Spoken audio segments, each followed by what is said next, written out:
Assalamualaikum warahmatullahi wabarakatuh.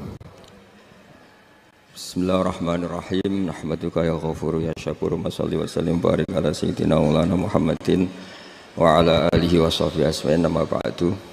Tapi monggo lah kita cerita-cerita Islam, cerita-cerita beragama yang rileks. Kita semua tadi seperti yang dikatakan Kadensus pernah diswani Mas Sufyan Sauri, juga beliau pernah ngaji. Sebetulnya dalam banyak hal-hal yang keseharian itu lebih prinsip ketimbang ide kita tentang hal-hal besar. Saya beri contoh, Allah itu Tuhan yang Maha Kuasa, yang menguasai alam raya ini. Kadang-kadang menjelaskan dirinya itu hanya alladzi at'amahum min ju'. Saya ini Tuhan yang memberi makan kamu saat Anda lapar, saat kalian lapar. Jadi untuk beriman kepada Tuhan yang Maha Esa, kepada Allah, kamu yakin yang memberi makan kamu itu Tuhan. Apapun kecewanya Anda terhadap tetangga, terhadap negara, terhadap mertua, terhadap istri, itu kecewa Anda tidak akan mati. Tapi kalau tidak makan itu mati. Sehingga Allah mensifati dirinya kadang pakai keseharian. Alladzi at'amahum min ju'. Tuhan itu siapa? Yang memberi makan kamu ketika lapar. Tapi kamu untuk syukur itu nunggu punya istri cantik, neriman, gampang diatur, membolehkan poligami. Terus 4 istri itu neriman semua, loyal semua. Itu sombong betul. Mau syukur saja kok repotnya seperti itu. Jadi mau syukur ya ada makanan dimakan. Itu. Kalau ngantuk ya tidur. Ayatnya wa min ayatihi manamukum billaili wan nahar. Maksud ayat Allah itu tidur. Nah keangkuhan-keangkuhan ini yang menjadikan kita itu jadi repot hidup. Wong untuk syukur kok nunggu tadi. Mertua baik, tetangga baik, istri baik. Apa saja di sekelilingnya harus baik.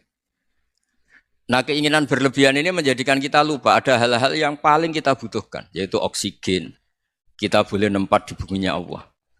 Alladzi ja'ala lakumul ardo firasya. Bumi kamu tempati enak. Coba kalau gempa. Apa artinya istri 4 cantik semua kalau pas digoyang apa? Gempa. Apa artinya kamu jabat? Entah apa saja jabatannya. Kalau bumi likuifaksi, habis kamu. Kiai meskipun dai kondang umatnya jutaan, kalau likuifaksi di panggung hancur. Tapi nikmat-nikmat yang disebut Allah seperti kita kaji keseharian. Alladzi ja'ala lakumul ardo mahda. Allah itu yang menjadikan bumi dalulan, yang mudah diinjak. Famshu fi mana biya, silahkan pakai jalan-jalan. Jadi saya termasuk benar-benar kiai Jawa. Kalau kerennya Kiai Nusantara atau Kiai Indonesia lah. Diajari bapak saya Kiai Haji Nur Salim, diajari Mbah Maimun. Itu Islam itu keseharian. Karena ketika Anda memilih hal-hal yang serius, itu tujuan utamanya nyari ridhonya Allah. Dan ridhonya Allah bisa kamu dapatkan sesuatu yang pasti benar. Misalnya dalam sebuah hadis Sahih Muslim disebutkan, Inna Allaha la yardo anil abdi idza akalal akla fayahmadahu alaiha. Au yashraba syarba fayahmadahu alaiha. Itu redaksinya inna itu sesungguhnya. Layardo juga pakai lam taukid, juga maknanya sesungguhnya. Sungguh-sungguh Allah sangat ridho ketika seorang hamba itu makan. Makan ketika sesuap nasi dia muji Allah, ketika minum seteguk nasi dia muji Allah. Itu kalau orang diridhoni Allah itu wali betul. Itu untuk jadi wali itu gampang, kamu makan ridho. Kamu nginjak buminya Allah ridho seneng. Kamu hidup keseharian aman seneng. Nah ini supaya sampean kita semua lah. Kita semua ngaji betapa panduan Rasulullah untuk menggapai ridho Allah itu banyak yang keseharian sekali. Saking kesehariannya banyak dalam hadis dan itu sahih. Nabi menyebut hal-hal yang keseharian. Hatta ma tas'alu fi imra'atika. Kamu punya uang kemudian istri kamu bisa makan itu ibadah. Bahkan sebagian ibadah itu dicontohkan Nabi yang akhirnya diprotes sahabat. Yaitu wafi buti ahadikum sodakoh. Kamu menggauli istri kamu itu ya sodakoh. Sampai sahabat bilang yang benar ya Rasulullah. Ayati ahaduna syahwatahu wa huwa lahu ajrun. Masa urusan biologis, urusan syahwat kemudian dia dapat pahala. Nabi menjawab, alai salawadu'aha fi haramin akana alaihi wisrun. Bagaimana kalau dia meletakkan ke yang tidak benar itu kan dosa. Nah, hal-hal seperti ini yang saya ingin teman-teman semua lah, semua. Saya juga agak ingin ngaji demi Anda juga agak ingin. Itu dosa sekali ngaji kok pesanan kelompok tertentu itu enggak boleh. Islam itu untuk semua. Jadi Ya cuma karena di depan saya jenengan ya seakan-akan jenengan korbannya. Itu ada ilmunya dalam usul fikih itu. Jadi orang itu harus ngaji usul fikih. Nama yang disebut, mungkin Mas Sufyan masih ingat zaman ngaji usul fikih. Nama yang disebut itu tidak jaminan sebagai prioritas perintah. Jadi misalnya gini, kebetulan yang di depan Nabi itu Abu Dzar. Nabi ya bilang, ya Abu Dzarin ini uhibbuka misalnya, atau ya Mu'ad ini uhibbuka, atau ya Abu Hurairah ini uhibbuka misalnya. Banyaklah riwayat yang Nabi nyebut ya Abu Dzarin, ya Mu'ad, ya Abu Hurairah. Kemudian misalnya Nabi meneruskan khitab, ini uhibbuka, saya mencintai kamu, fakul dubur sholatin, atau sebagian riwayat disebut fala tada'anna dubura kulli sholatin, Allahumma inni ala dzikrika wa syukrika wa husni ibadatik. Saya mencintai kamu, siapa saja.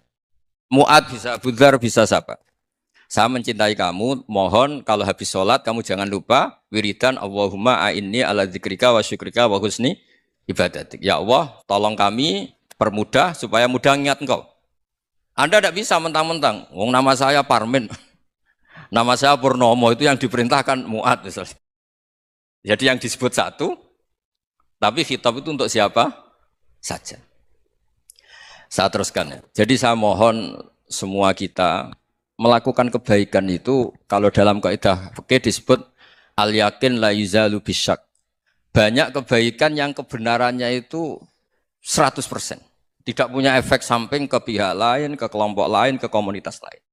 Itu tadi misalnya Anda makan dan itu murah sekali, hanya butuh satu piring. Setiap kunyahan kamu muji Allah, setiap minum kamu muji Allah. Itu redaksinya Rasulullah SAW disebut Allah sangat ridho ketika seorang hamba makan, kemudian dia memuji Allah.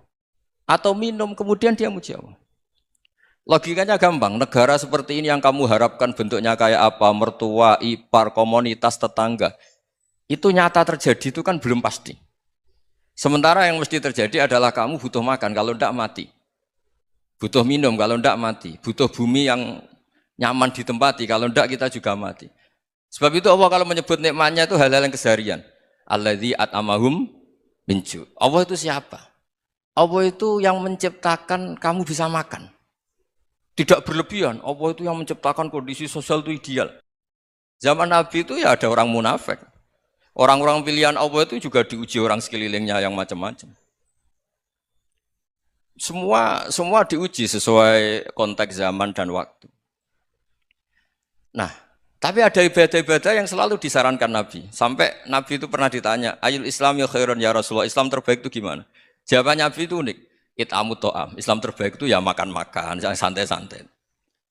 Ketika Allah menyebut beberapa kebaikan, falak tahamal aqobah wa ma adrokan apa? Mal akobah. Terusannya apa? Fakku rokobah. Terusannya apa? Au it'amun fi yaumin di masubah. Ya atau acara makan-makan itu juga Islam. Kenapa? Ya bayangkan kalau tidak ada makanan kita mati kan? Kondisi sosial tidak ideal itu Anda masih gak apa-apa. Tapi kalau Anda tidak makan, Anda tidak minum, kamu punya istri cerewet masih bisa hidup, punya mertua cerewet masih bisa hidup. Tapi kalau tidak makan bisa mati. Berarti penting mana istri sama makan? Penting mana? Makan. Semoga istri Anda dengar, nanti kamu disuruh makan tapi pulang deh.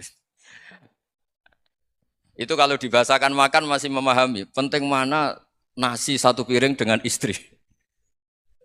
Enggak ada nasi mati, enggak ada istri belum mati. Penting mana? Enggak berani jawab kan? Nah, ternyata Anda ada garang kan di depan istri. Jadi saya mohonlah, mungkin Mas Sufyan Sauri tadi yang bisa bantulah. Teman-teman tuh ngaji yang keseharian saja. Karena kita nyari ridho Allah itu berdasar firman Allah. Dan firman Allah itu menyebut keseharian tuh riang, gampang. Yaitu tadi misalnya, wa min ayatihi manamukum billaili wanar. Termasuk ayat-ayat Allah itu kamu tidur. Maka dulu itu ada guyonan, ada tokoh Mu'tazilah. Kelompok dalam Islam yang berpikir manusia itu bisa menentukan ikhtiarnya sendiri. Karena saya bisa duduk, duduk, ingin berdiri, berdiri. Karena kelompok ini nggak terima kalau semua kehendak Allah, nanti bagaimana kalau semua kehendak Allah kok ada hisab, ya ada sanksi. Lucunya itu, dia akhirnya, ini cerita ya, mencintai seorang perempuan, cantik sekali. Dan itu dia menjadi ahli sunnah itu oleh hal-hal yang sepele. Karena istrinya cantik, Ya namanya suami istri itu hubungan intim. Terus ditanya, Mas, masih ingin lagi? Masih. Silahkan diulang lagi. Wah ya tidak bisa. Katanya manusia bisa menentukan yang diinginkan. Itu tobat itu. Itu nggak bisa ditobatkan Mas Sufyan Ats-Tsauri. Orang cantik yang mudah nobatkan orang itu orang cantik. Segampang itu. Akhirnya kita tahu, makanya kalau dalam kitab Hikam itu disebut al-akil mayakul madza yaf'alu wa hubi wal ghafil mayakul madza af'al. Orang yang punya akal karena sadar ini wilayah Allah, semua milik Tuhan. Itu dia tiap hari berpikir, besok Allah akan melakukan apa terhadap dunia ini. Kamu merencanakan suatu mau plesir ternyata gempa. Mau wisata ke Rusia ternyata perang. Kamu tidak pernah tahu apa yang akan terjadi besok. Wa ma tadri nafsum madza taksibu ghada. Tapi Anda semua kita ini sering punya jadwal permanen. Makanya saya kalau diundang siapa saja, sana takdir. Yang jelas Gus ini acara penting. Ya masih acara penting nak pangeran ngersakno piye? Kok ape dadi pangeran? Kamu kok mau jadi Tuhan? Itu kadang ya kiai. Penting Gus acara ini jenengan harus memastikan bisa. Loh kamu itu yang ngajarin tauhid, sesuatu itu biadillah kok bilang-bilang apa pas? Pasti. Kalau maksa terus tak tobatkan dong kamu kata saya itu. Ya kalau gitu Gus bilang insya Allah. Wah itu hati saya, fisik saya, roh saya sudah bilang insya Allah. Tidak usah kamu latih kata saya. Nah hal-hal tauhid keseharian itu gampang sebetulnya. Wal ghafil yaqulu madza af'al. Tapi orang yang lupa Allah dia setiap hari bilang besok apa? Kita bisa melakukan apa? Seakan-akan dia itu aktor, dia penting, dia subjek permanen, dia. Padahal kita ini hanya objek kehendak Allah Subhanahu wa taala. Karena kita yakin sesuatu yang terjadi di alam raya ini kita tidak bisa apa-apa. Makanya saya sering ngaji, sering bilang saya. Ketika Anda mensifati Allah, Dia yang menghidupkan. Sudah itu tanamkan sehingga ketika kita mati santai saja. Kenapa santai? Allah punya cara menghidupkan kita. Zaman kita hidup juga gak tahu caranya ngelola jantung, ngelola paru-paru. Kamu juga gak tahu ngelola oksigen yang tidak beracun, tidak ngandung polusi. Tahu-tahu hidup. Gak ingin tua ya tahu-tahu tua. Gak ingin mati tahu-tahu mati. Selama ini kita hidup juga gak tahu apa sebetulnya. Hanya gaya tok, punya jadwal, punya planning. Kalau kamu bisa menentukan pilihan Anda, pasti Anda istrinya cantik, 4 neriman semua, kona'ah semua. Nyatanya enggak kan? Ada 1 jelek, cerewet. Wah itu kan, nyatanya enggak bisa apa-apa Anda kan? Dan kamu bawa mati lagi. Itu kan, istri Anda juga gitu, punya keinginan, punya suami yang ganteng, yang jabat, yang neriman, yang enggak poligami. Ya enggak kesampaian juga. Kalau kita ngitung tingkat kegagalan kita itu gagal terus. Ya kan? Nah, terus ingat Allah. Madza yaf'alu wa bi. Orang yang punya akal selalu berpikir Allah itu menghendaki apa terhadap saya. Lalu sama-sama orang itu. Ngelihat orang yang serius. Itu kata Anda itu pemikir berat, serius. Senang punya tokoh yang merengut karena kamu anggap serius. Tapi sebagian orang anggap orang yang serius itu wong merengut, wong masam, wong muka kok ditekuk. Jadi sama itu hati ya muqallibal qulub tsabbit qalbi ala dini karena kita enggak tahu cara berpikir kita tentang orang lain, tentang sekeliling kita. Misalnya kita orang baik yang jenis ngrumat fakir miskin. Ada orang bangun masjid mewah itu janggal. Apa artinya masjid mewah kalau banyak orang kelaparan? Tapi kalau yang jenis pendidikan apa artinya masjid mewah kalau enggak bisa ngaji? Nanti yang jenis infrastruktur apa artinya ini kalau semuanya punya sudut pandang yang berbeda-beda. Dan Islam mengapresiasi semua kebaikan. Tapi katakan semua kebaikan itu adalah kehendak Allah Subhanahu wa taala. Karena apapun baik Anda itu pakai fasilitas yang diberikan oleh Allah Subhanahu wa taala. Sehingga ini yang disebut qulillah tsumadarhum fi khawdihim yal'abun. Ya kembali tadi ke tema-tema bahwa keseharian Anda ini sudah Islami. Saat Anda tidak bisa melakukan apa saja. Saya sering ada jenazah, biasanya kalau tetangga meninggal saya sering disuruh ngelepas. Saya bilang orang ini baik karena sering ngelamun di rumah, sering nganggur di rumah. Ditanya sama anaknya, kenapa Gus nganggur baik? Ya kalau dia nganggur artinya juga enggak berbuat sesuatu yang maksiat kan? Ya kan? Orang nganggur di rumahnya ya enggak bunuh orang, enggak maling, enggak korupsi, ya namanya nganggur di rumah. Lah cuma istri cara pandang nganggur enggak menghasilkan uang gitu. Tapi juga enggak menghasilkan kriminal kan? Jadi sebenarnya Islam itu makanya kalau sampai ngaji usul fikih itu ada kitab usul fikih namanya Lubul Usul itu terkenal sekali di pesantren itu. Itu kalau ngapresiasi keseharian itu luar biasa. Izma min mubahin illa wa yatahaqqaqu bihi tarku haramimma. Karena keseharian yang mubah saat Anda lakukan itu ada kehebatan yang luar biasa, yaitu meninggalkan haram. Makanya dulu banyak orang-orang alim ketemu temannya itu guyon sampai semalaman. Itu biasanya yang semangat Islam, itu kiai kok tidak tahajud, kiai kok tidak witir. Orang yang sedang mapan uangnya banyak, malam itu tidak kelayaban itu sudah luar biasa. Melawan nafsu supaya tidak maksiat itu sudah luar biasa, supaya lupa guyon sama temannya semalaman sampai subuh. Gejolok-gejolokan ngenang zaman miskin, zaman kuliah nggak jelas, zaman apa.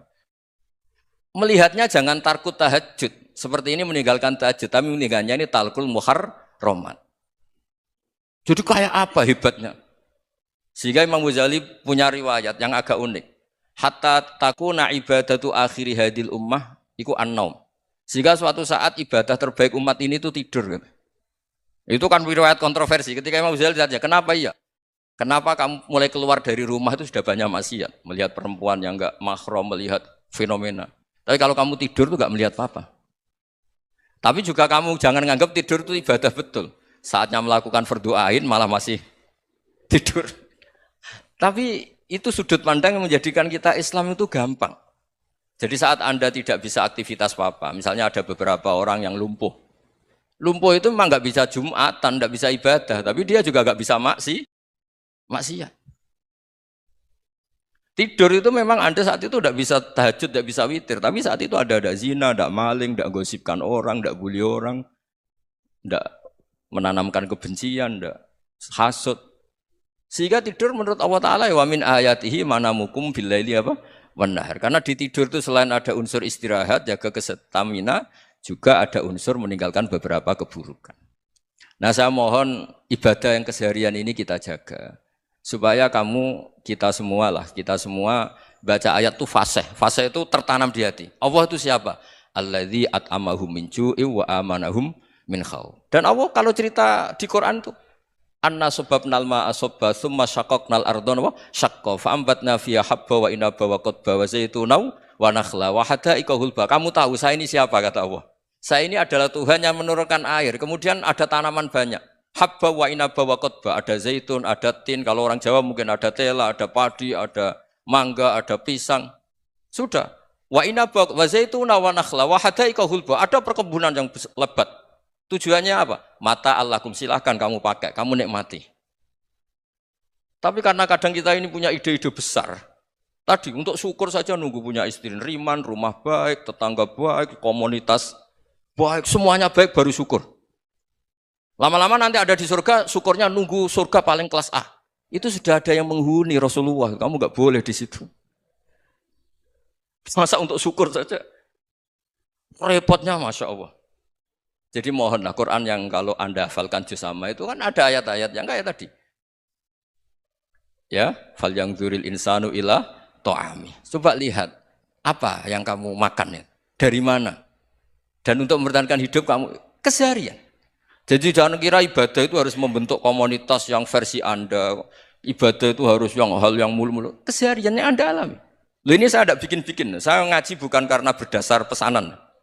Itu ayat yang saya baca kan betul ada ayatnya kan. Fal yang dzuril insanu ila ta'ami. Anna sababnal ma'a sabba. Thumma syaqqaqnal arda syaqqa. Fa ambasna fiha habba wa inaba wa qadba wa zaituna wa nakhla wa hada'iqa khulba. Terusannya apa? Mata'al lakum, silakan kamu nikmati. Mata itu silakan kamu nikmati.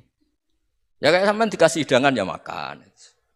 Ya sudah makan. Habis makan ya minum. Habis itu ngantuk ya tidur. Ya sudah normal-normal saja. Kayak apa indahnya Islam. Tapi Anda mencari Islam yang gimana lagi? Nah itu yang diajarkan guru-guru kita, diajarkan sanad kita sampai Wali Songo, sampai Rasulullah SAW. Bahwa pada akhirnya ada jihad, ada perang. Itu dulu memang perang, bukan membunuh. Beda. Dulu kita dijajah Belanda ya perang. Dan itu normal karena kita dijajah.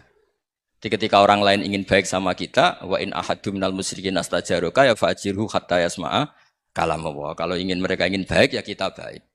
Makanya ada istilah mustakman, mu'ahad. Kalau mereka ingin damai, berdampingan dengan kemajmukan ya itu yang lebih baik. Karena memang Islam menghormati proses perdamaian. Wa in janahu napa lisalmi ya fajnah lah. Kalau ingin damai ya kita harus damai. Jadi andai kan dulu Belanda datang ke Indonesia kok minta besanan gitu. Ya mungkin kita juga seneng karena memperbaiki hidung kan kalau minta besanan gitu. Nah tapi wong jajah dulu itu kan masalah kan? Apa? Masalah kan? Jadi saya mohon ya, jadi apa? Saya tadi minta sama Bapak Kadensus kemarin juga pernah main ke saya. Jangan sering ketemu saya ini sudah uzlah, saya ini sudah mau daftar jadi resi. Saya itu kemarin di muktamar juga agak datang, acara di Jogja juga sudah. Karena memang keluarga saya dulu itu bahasa ya, bapaknya bapak saya itu nggak keluar rumah itu puluhan tahun. Memang punya adat uzlah. Ya makanya ngaji saya ngaji aja yang gampang-gampang aja, yang nggak orderan, nggak pesenan ngaji aja dulu yang gampang.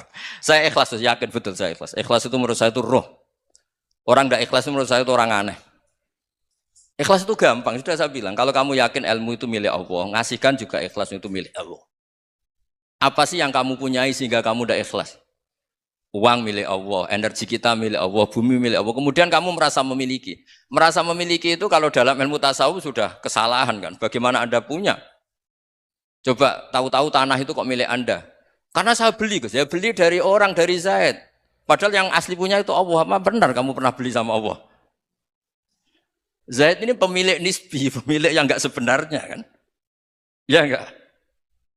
Yang benar-benar pemilik itu Allah. Kok kamu ngerasa itu bumi kamu itu atas nama apa? Coba. Milik kan harus beli atau dikasih. Tidak semua kan? Nah, makanya terus famshu fi manakibiha dan Allah menyebutnya, sudah saya ini yang menciptakan bumi. Waladzi ja'ala lakumul arda dalulan. Dan Allah menyebutnya sederhana, famshu fi manakibiha, silakan jalan-jalan. Terusannya apa? Wa kulu mirizki, silakan makan-makan. Jadi Islam itu yes. Ya, makanya kiai-kiai itu ada acara makan, sampai ada guyonan fikuli makanin makan di setiap tempat ya makan. Nggih ngoten guys, pokoknya sing gampang-gampang mawon nggih. Nggih Mas Sufyan nggih sing gampang-gampang mawon nggih. Assalamualaikum warahmatullahi wabarakatuh.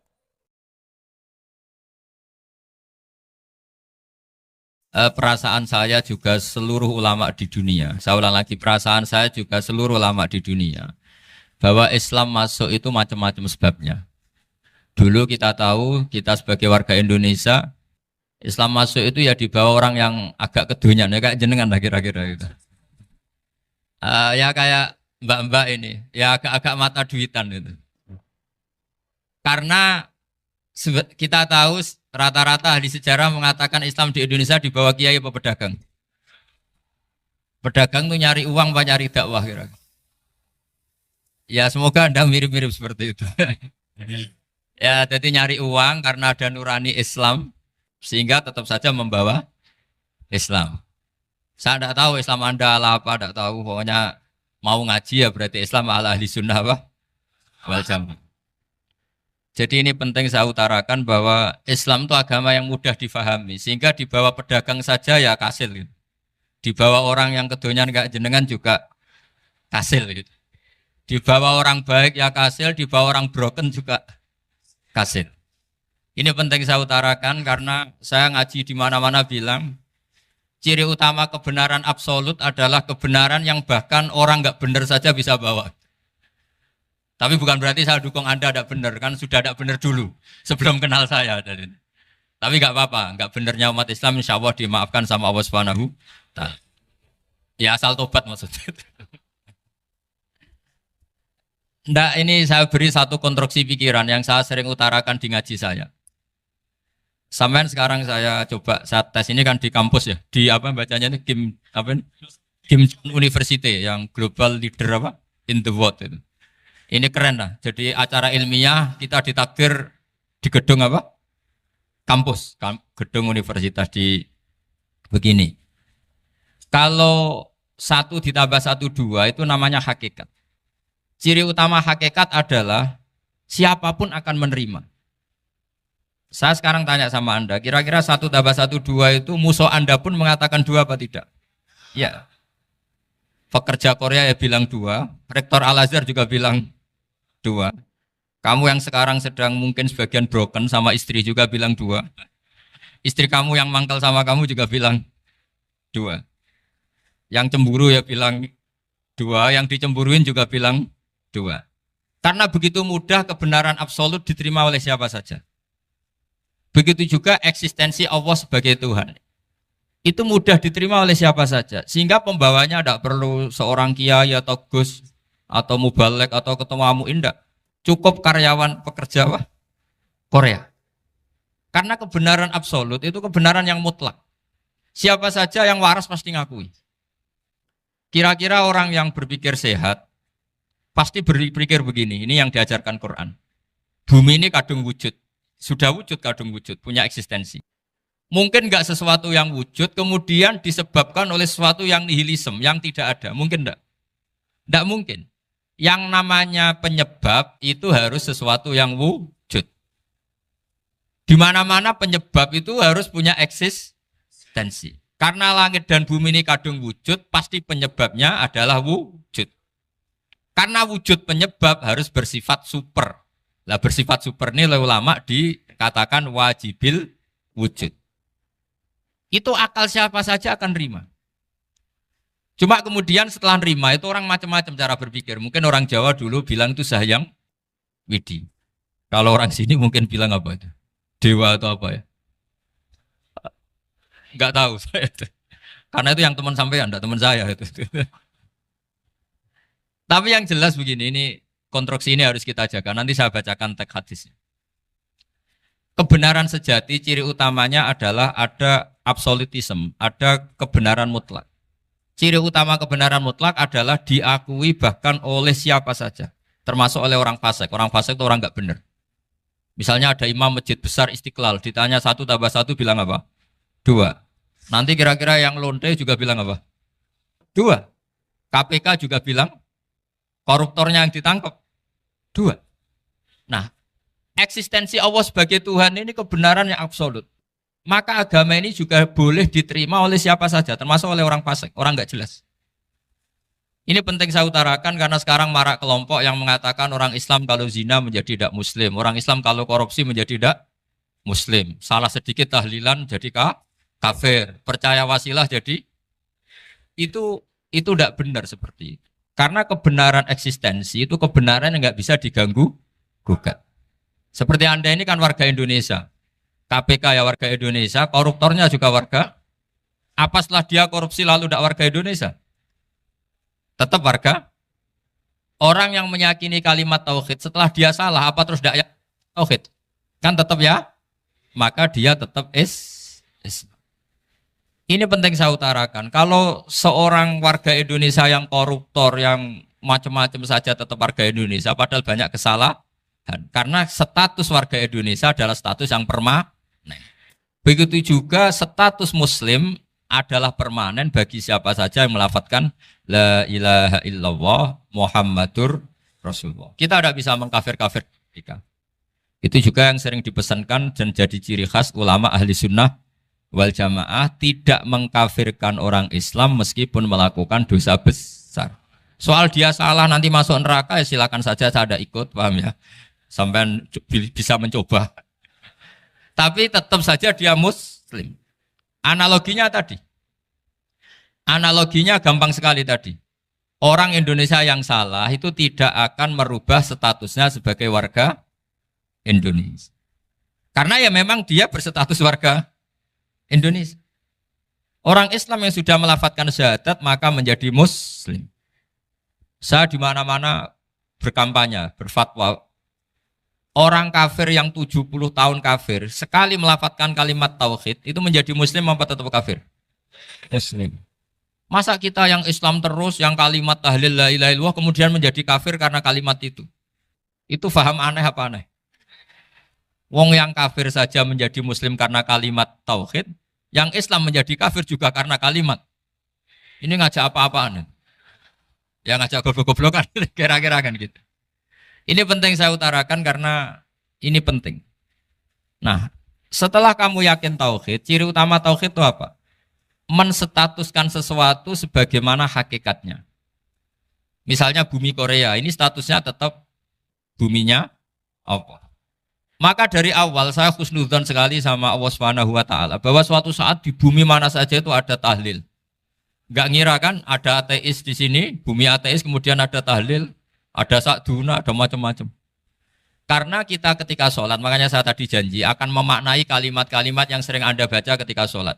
Di sholat saat ada itidal ngendikan apa? Rabbana lakal hamdu, ayo dibaca, mil'us samawati wa mil'ul ardi wa mil'u ma syi'ta min syai'im ba'du. Sama nani secara tradisi pesantren, Rabbana do pangeran kita, laka iku kaduwe panjenengan alhamdulillah segala puji. Engkau punya segala puji. Mil'us samawati, yang pujian itu memenuhi langit. Tentu langit itu penuh dengan pujian. Semua malaikat bertasbih, bertahmid. Karena malaikat tidak ada yang kerja di pabrik, itu tasbih terus gitu. Nggak ada yang nyari uang, nggak ada yang cari won ya. Apa won ya kalau bahasa? Kalau di sini nggak kiainya aja nyari uang. Terusannya apa? Wamilul ardi, dan pujian itu memenuhi bumi. Korea termasuk bumi Allah apa enggak? Jadi saya sudah menduga suatu saat Korea itu ya penuh dengan pujian. Dan ini betul. Siapa yang ngira kalau di bumi Korea ada yang hafal lagu Sakduna itu? Itu lagu kesayangan guru kita semua, Ki Haji Maimun Zubair. Gak ada yang ngira. Siapa yang ngira kalau di sini ada ngaji seperti ini? Di Rusia juga sama. Uni Soviet itu negara ateis. Tapi lama-lama pecah karena Glasnost itu dan Perestroika itu. Kemudian menjadi pecahan-pecahan negara Muslim. Ada Uzbekistan, Tajikistan, Ceknya, semuanya menjadi negara apa? Muslim. Karena dari awal lakal hamdu mil'us samawati wa mil'ul ardi. Dan pujian itu pasti memenuhi langit, juga memenuhi bumi. Kalau Anda baca itu di Indonesia, mungkin wajar. Di Indonesia banyak acara-acara seperti ini. Tapi kalau di Korea, ternyata benar. Dan Anda ini kalian semua termasuk pembuktian benarnya wa mil'ul ardi. Keren kan teman? Oh keren sekali, bukan sekedar keren sekali. Makanya saya jarang diundang pengajian mau, tapi diundang di Korea mau. Tapi saya ada niat datang undangan, memang saya ingin datang. Jadi, ya karena itu. Ini bentuk penghormatan saya. Bentuk penghormatan saya bahwa pada akhirnya benar-benar lakal hamdu mil'us samawati wa mil'ul ardi. Jadi Anda tidak perlu pesimis, dulu Indonesia juga seperti itu. Banyak Buddha, Hindu, semacam ateisme. Kemudian berkatnya para ulama sekarang jadi negara yang mayoritas Muslim. Korea, barokahnya orang-orang kedonyan seperti ini banyak Islam itu. Enggak apa-apa. Karena sebagian agama Islam, sebagian sejarah ditulis di bawah pedagang-pedagang Gujarat. Kira-kira orang Gujarat ke Indonesia dulu yang namanya pedagang cari apa? Uang. Tapi namanya orang Islam, hatinya tetap adanya tauhid. Nyari uang ya tetap sambil dakwah. Kalau yang ke Korea langsung kiai mungkin tidak seramai ini Islam. Karena kalau kiai datang langsung dicurigai jadi misionaris. Jadi ribet malah. Tapi kalau sampean nggak ada yang curiga. Namanya pekerja, pekerja saja nyari uang. Dan itu memang fakta. Cuma kadang ya sadar terus ya bagus lah seperti itu. Nggak apa-apa. Maksud saya ini saya memberi support, memberi tasjek bahwa Allah itu luar biasa. Jadi kalau ingin menyebarkan agamanya macam-macam. Kadang kiai tidak bisa mengislamkan orang, itu anak-anak mahasiswa pacaran, itu banyak yang pacarnya itu masuk Islam. Tapi sampean jangan bilang pacaran halal, ya tidak pernah halal. Tapi Allah kalau menghendaki memberi hidayah itu jalannya macam-macam. Ada yang lewat kerja, coba yang bayangkan ada tahlilan di Korea itu semua kiai tidak pernah bayangkan. Tapi setelah banyak pekerja di sini, kemudian mereka insaf atau sedang insaf, tidak tahu ini. Sampai kapan insafnya juga tidak tahu. Tapi yang jelas ini hebat. Ini apa? Hebat. Tahu-tahu ya seperti ini. Makanya iman saja Rabbana lakal hamdu mil'us samawati wa mil'ul ardi. Masih ditambahi wa mil'u ma syi'ta min syai'im ba'du. Karena Allah itu zat yang tidak terperikan, zat yang tidak terbatasi. Maka pujian di langit dan bumi ini masih kurang. Masih ada apa saja yang nanti akan dipenuhi oleh pujian kepada Allah Subhanahu wa ta'ala. Wa mil'u ma syi'ta min syai'im ba'du. Dan pujian kepada Engkau ya Allah akan memenuhi semua ruangan yang Engkau kehendaki. Mungkin suatu saat negara-negara yang sekarang yang paling minim Islam itu di Amerika Selatan. Kayak di Argentina dan sebagainya. Itu nanti suatu saat nanti suatu saat juga penuh dengan pujian karena tetap Rabbana lakal hamdu mil'us samawati wa mil'ul ardi wa mil'u ma syi'ta min syai'in ba'd. Saya di Jogja setiap akhir ngaji saya ajarin wiridan. Mungkin wiridan ini tidak asing bagi jenengan karena sering saya baca. Subhanallah wa bihamdihi adada khalqihi wa ridha nafsihi wa zinata arsyihi wa midada kalimat. Bahwa kita memuji Allah itu adada khalqi sesuai jumlah makhluk Allah. Semua makhluk Allah meskipun kelihatannya mengecewakan, ini semuanya memuji sama Allah Subhanahu wa taala. Meskipun kadang kita kecewa, kadang kita tidak cocok. Coba barokahnya Anda ini agak-agak kecewa gitu dengan Indonesia karena nggak menyediakan lapangan kerja untuk Anda. Tapi ya nggak kecewa-kecewa amat ya, agak-agak saja. Karena Anda tetap semua mencintai Indonesia. Gara-gara agak-agak kecewa cari negara lain. Akhirnya di Korea, ada yang di Jerman, ada di Inggris. Tapi bawaan pernah ngaji di musola, Islam ini ke bawah. Sehingga karena Islam ini ke bawah, tahu-tahu ada komunitas yang memikirkan Islam. Umumnya orang mikir Islam itu ya bikin masjid. Kalau di Korea unik, nyewa apa? Nyewa gedung untuk masjid. Itu kalau diceritakan di Indonesia aneh. Ini masjid sewaan. Masjid. Tapi kalau di sini lazim karena kalau beli mahal ya cukup sewa. Saya tidak tahu kalau dalam terminologi agama tempat Anda sujud ini nanti jadi saksi di akhirat. Itu yang permanen apa yang sewaan tidak tahu. Jadi nanti bumi ini tanya, ya saya ya Allah pernah dipakai sujud, tapi setelah 1 tahun nggak kuat menambah lagi. Makanya saya dukung tadi yang ada gerakan masjid apa. Sebenarnya permanen nggak permanen itu tetap bagus, ada usah memaksakan. Yang jelas saya sudah ikut nyumbang lelang tadi, dan saya berharap uang itu benar-benar untuk masjid. Kalau untuk takmirnya juga nggak apa-apa, yang penting untuk menghidupi masjid. Saya juga termasuk kiai yang nggak suka kalau hukum itu terlalu fanatik. Misalnya uang ini untuk masjid, kemudian imamnya diterlantarkan. Karena alasannya ini untuk masjid. Imam kan tidak masjid. Nah ini kalau imamnya nggak diservis, kemudian mutung terus pulang ke Indonesia. Ini jadi masalah. Tapi saya juga nggak suka kalau ada negara gitu. Betul-betul saya tidak suka. Yang imamnya itu terlalu diservis. Ini buruk sekali kan. Pernah ada anekdot, ini anekdot tapi nyata. Ada negara yang sangat sehat, Islamnya sangat sehat. Itu imamnya 1 bulan tuh digaji 70 juta. Kira-kira 70 juta dibagi 1 hari berapa? 5 sholat ya? 5 kali 30 berapa? Kira-kira saja. 150. Berarti per sholat dapat berapa ya? Kira-kira. Kan biasa potong gaji kalau... Berapa kira-kira? Singkat cerita, si kiai dari luar negeri tadi cerita apa Indonesia? Kiainya miskin-miskin, datang ke masjid kan kadang pakai ontel, adzan sendiri, qomat sendiri, sholat sendiri kadang. Itu nasib orang-orang Sragen dan Salatiga sebagian. Itu yang lapor karena mereka itu. Kalau Rembang insya Allah enggak. Tapi ada semuanya Salatiga, sebagian begitu. Itu yang cerita kiainya, bukan ini bukan hoax, memang kiainya cerita. Nasib kiai di Salatiga Gus katanya. Itu digojlok, tapi tetap sholat. Sehingga cerita orang tadi cerita, imamnya di sana naiknya Mercy, muadzinnya pakai BMW. Itu tetangga sebelah Indonesia banyak yang fasilitas imam seperti itu. Karena gajinya sampai 70 juta. Setelah dia cerita bangga karena negaranya mengapresiasi imam sholat, sama kayak Indonesia dia omongin gini, makanya kamu sholat terus, takut potong gaji ya. Gitu. Itu kagetnya bukan main dia. Dikira itu satu sifat kelebihan negaranya, ternyata buruk sekali karena imam sholat karena takut potongan gaji. Akhirnya ke Indonesia bangga, alhamdulillah kita sholat tanpa gaji. Dan tetap sholat. Keren mana yang digaji sama Anda? Ini yang di atas ini banyak calon imam. Tidak keren mana imam yang digaji sama Anda? Keren yang enggak. Tapi kalau pertanyaannya dibalik, keren mana jamaah yang peduli imamnya sama yang enggak peduli? Jadi jawabannya harus tetap seperti itu. Imamnya keren yang ikhlas.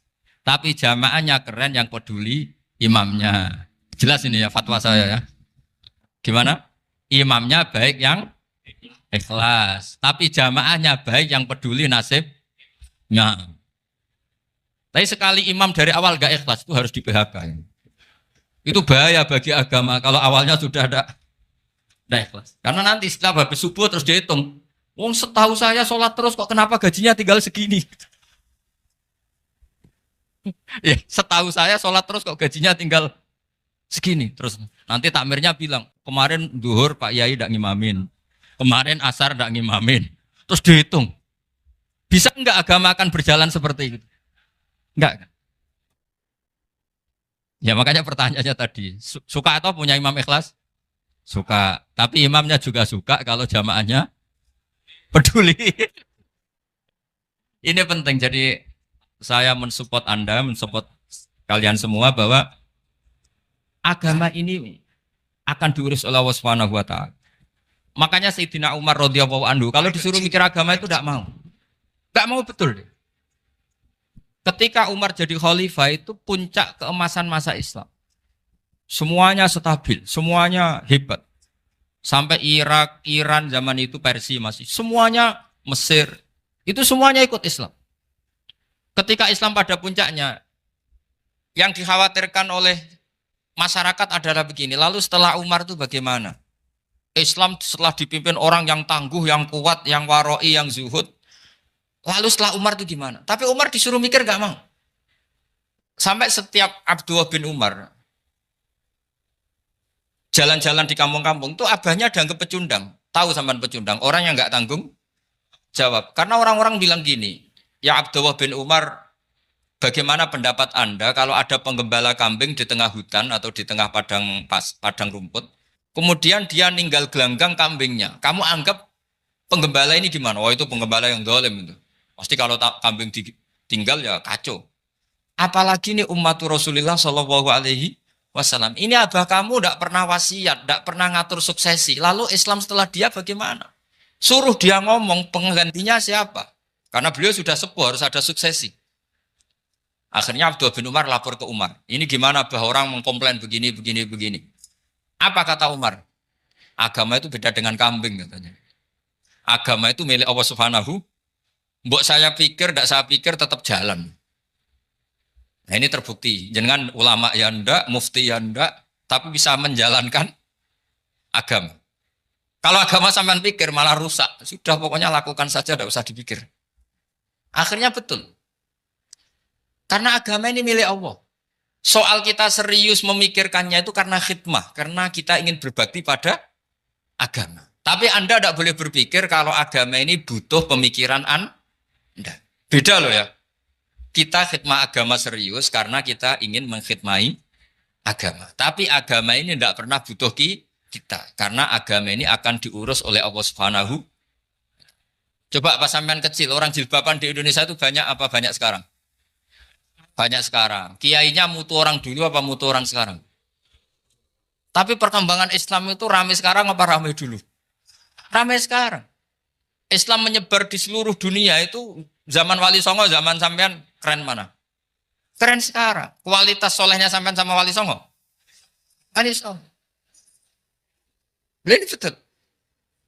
Karena agama ini diurus oleh Allah Subhanahu wa taala. Maka kata Sayyidina Umar, agama ini innallaha ta'ala yahfadhu dinah. Innallaha ta'ala la yudhi'u khilafatahu waladina. Allah itu tidak akan menyia-nyiakan agamanya. Ini terbukti. Agama ini pernah dipimpin orang terbaik di dunia, yaitu Rasulullah Shallallahu Alaihi Wasallam.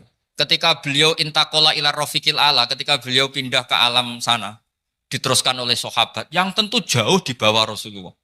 Diteruskan tabiin, diteruskan para wali songo, diteruskan sayang sampean yang jauh di bawah wali songo. Sejauh-jauhnya. Tapi agama jalan sampai Korea. Agama jalan sampai apa? Dulu Wali Songo itu hanya sampai Mojokerto, sampai Tulungagung. Di bawah sampean, Kelayaban sampai mana ini? Korea. Coba kalau Allah tidak ngurus, nggak bisa. Yang gerakkan hatinya sampean peduli sama masjid siapa? Allah Subhanahu wa taala. Yang menggerakkan hati sampean peduli sama agama siapa? Tapi yang menggerakkan sampean ke Korea apa? Uang kan?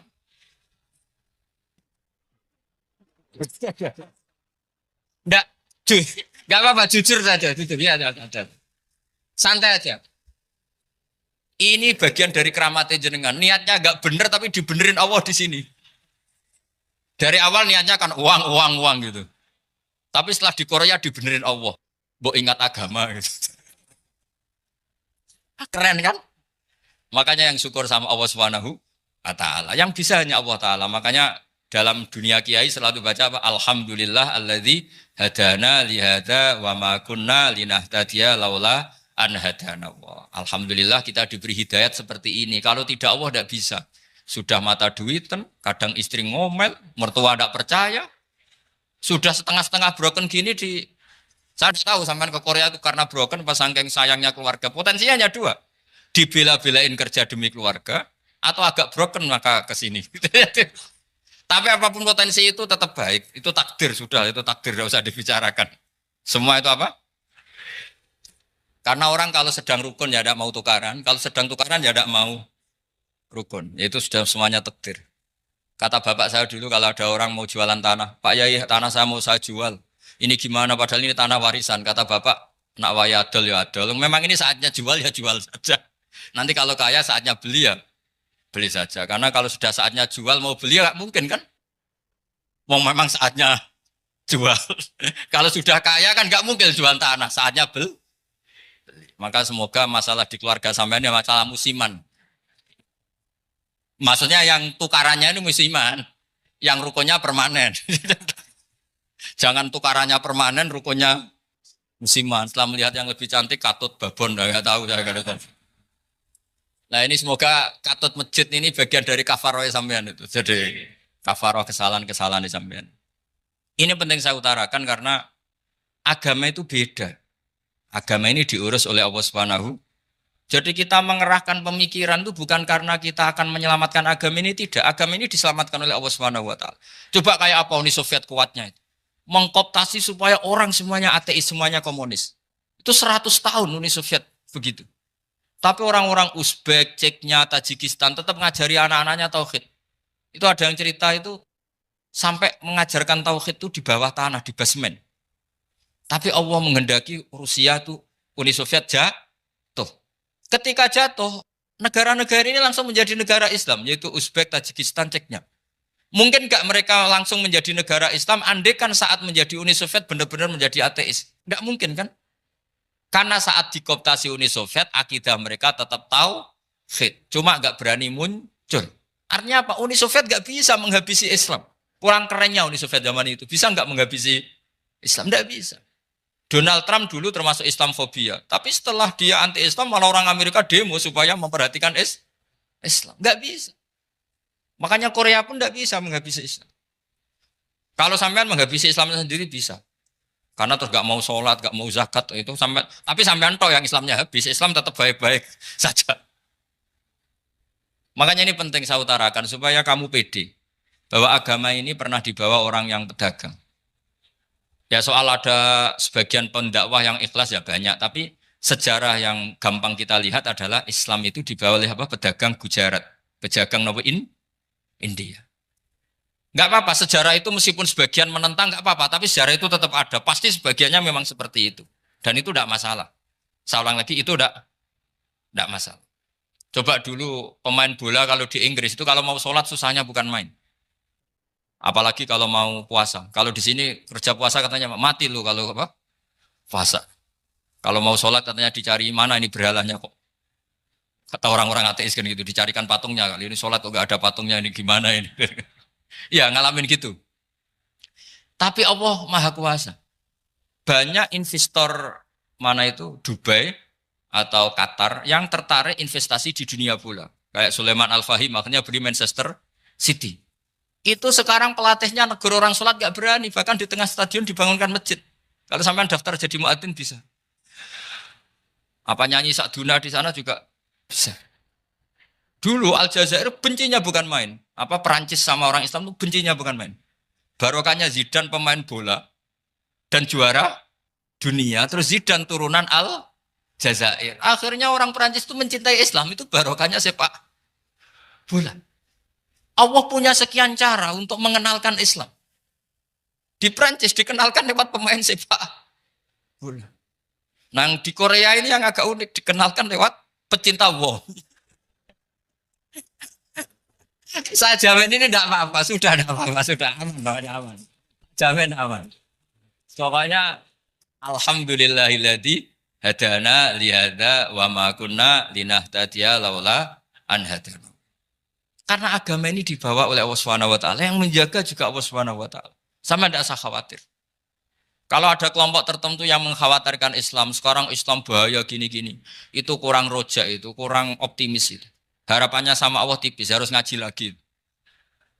Agama ini limangka nayarjuwa hawal yaumal akhir. Agama ini bagi yang terus-menerus berpengharapan kepada Allah Subhanahu wa taala. Agama ini limangka nayarjuwa, coba bahasa Arabnya roja yarju rojaan. Maknanya harapan. Jadi agama ini bagi yang selalu berpengharapan, bukan yang pesimis, bukan yang hati kecil, apalagi yang tukang putus asa. Coba agama ini begitu luar biasa dibawa orang yang macam-macam.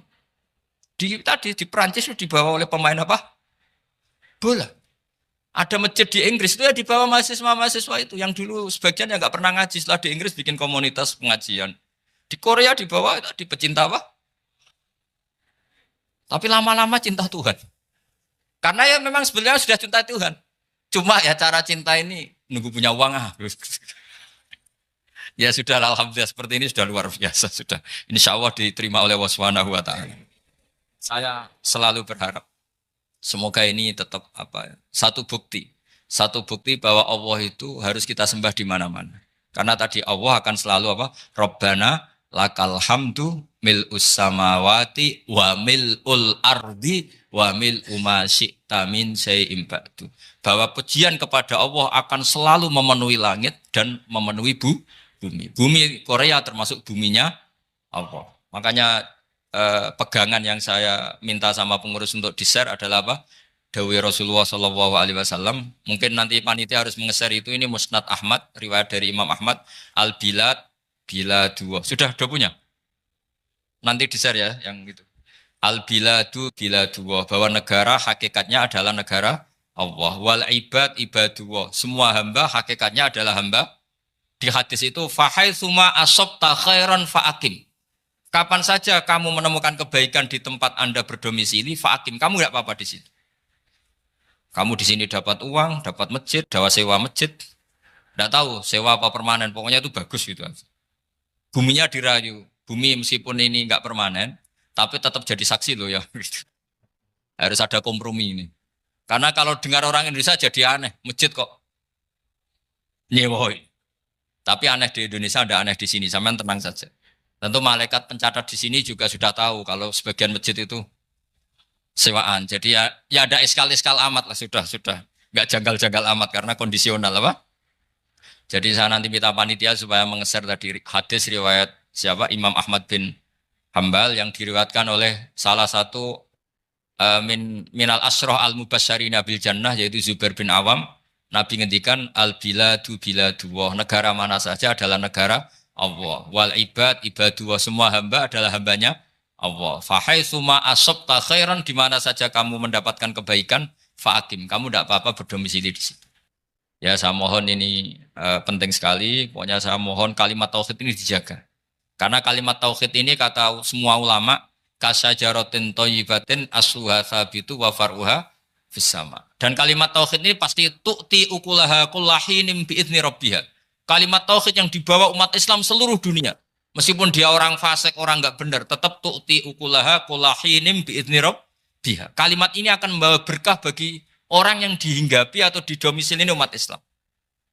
Coba sebagian nanti orang Korea menjadi muslim itu karena di sini ada komunitas pekerja muslim kemudian menyisakan atharul Islam. Jejak-jejak Islam. Enggak apa-apa. Pasti kalimat ini tu'ti ukulaha kullahinim bi'izni rabbiha. Jadi kalimat tauhid adalah kalimat yang kata Allah tu'ti ukulaha kullahinim bi'izni rabbiha. Anda tidak usah khawatir. Bahwa apa yang Anda lakukan apapun kecilnya akan ditulis oleh Allah Subhanahu wa taala. Kata Allah wa naktubu ma qaddamu wa atharahum. Gimana di surat Yasin itu? Inna nahnu nuhyil mauta wa naktubu ma qaddamu wa atharahum. Saya bisa menghidupkan orang mati dan semua amal kalian saya tulis, kata Allah. Wa atharahum, dan jejak-jejak yang pernah kalian lakukan juga ditulis.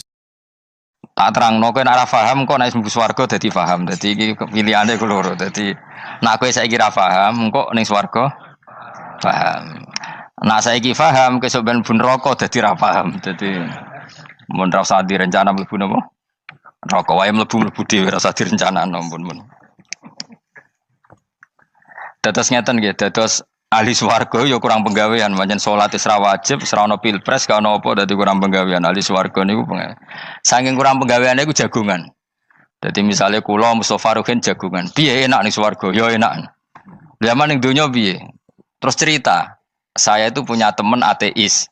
Saya punya teman komunis yang ketika pertemanan dengan kita sering menghina kita karena kita ini percaya adanya hari kebangkitan. Teman saya itu sering melecehkan idza mitna wa kunna turaba wa idzaman aina lamadinun. Masa kita sudah jadi debu, jadi tulang belulang, kemudian kita akan dibalas amal-amal kita.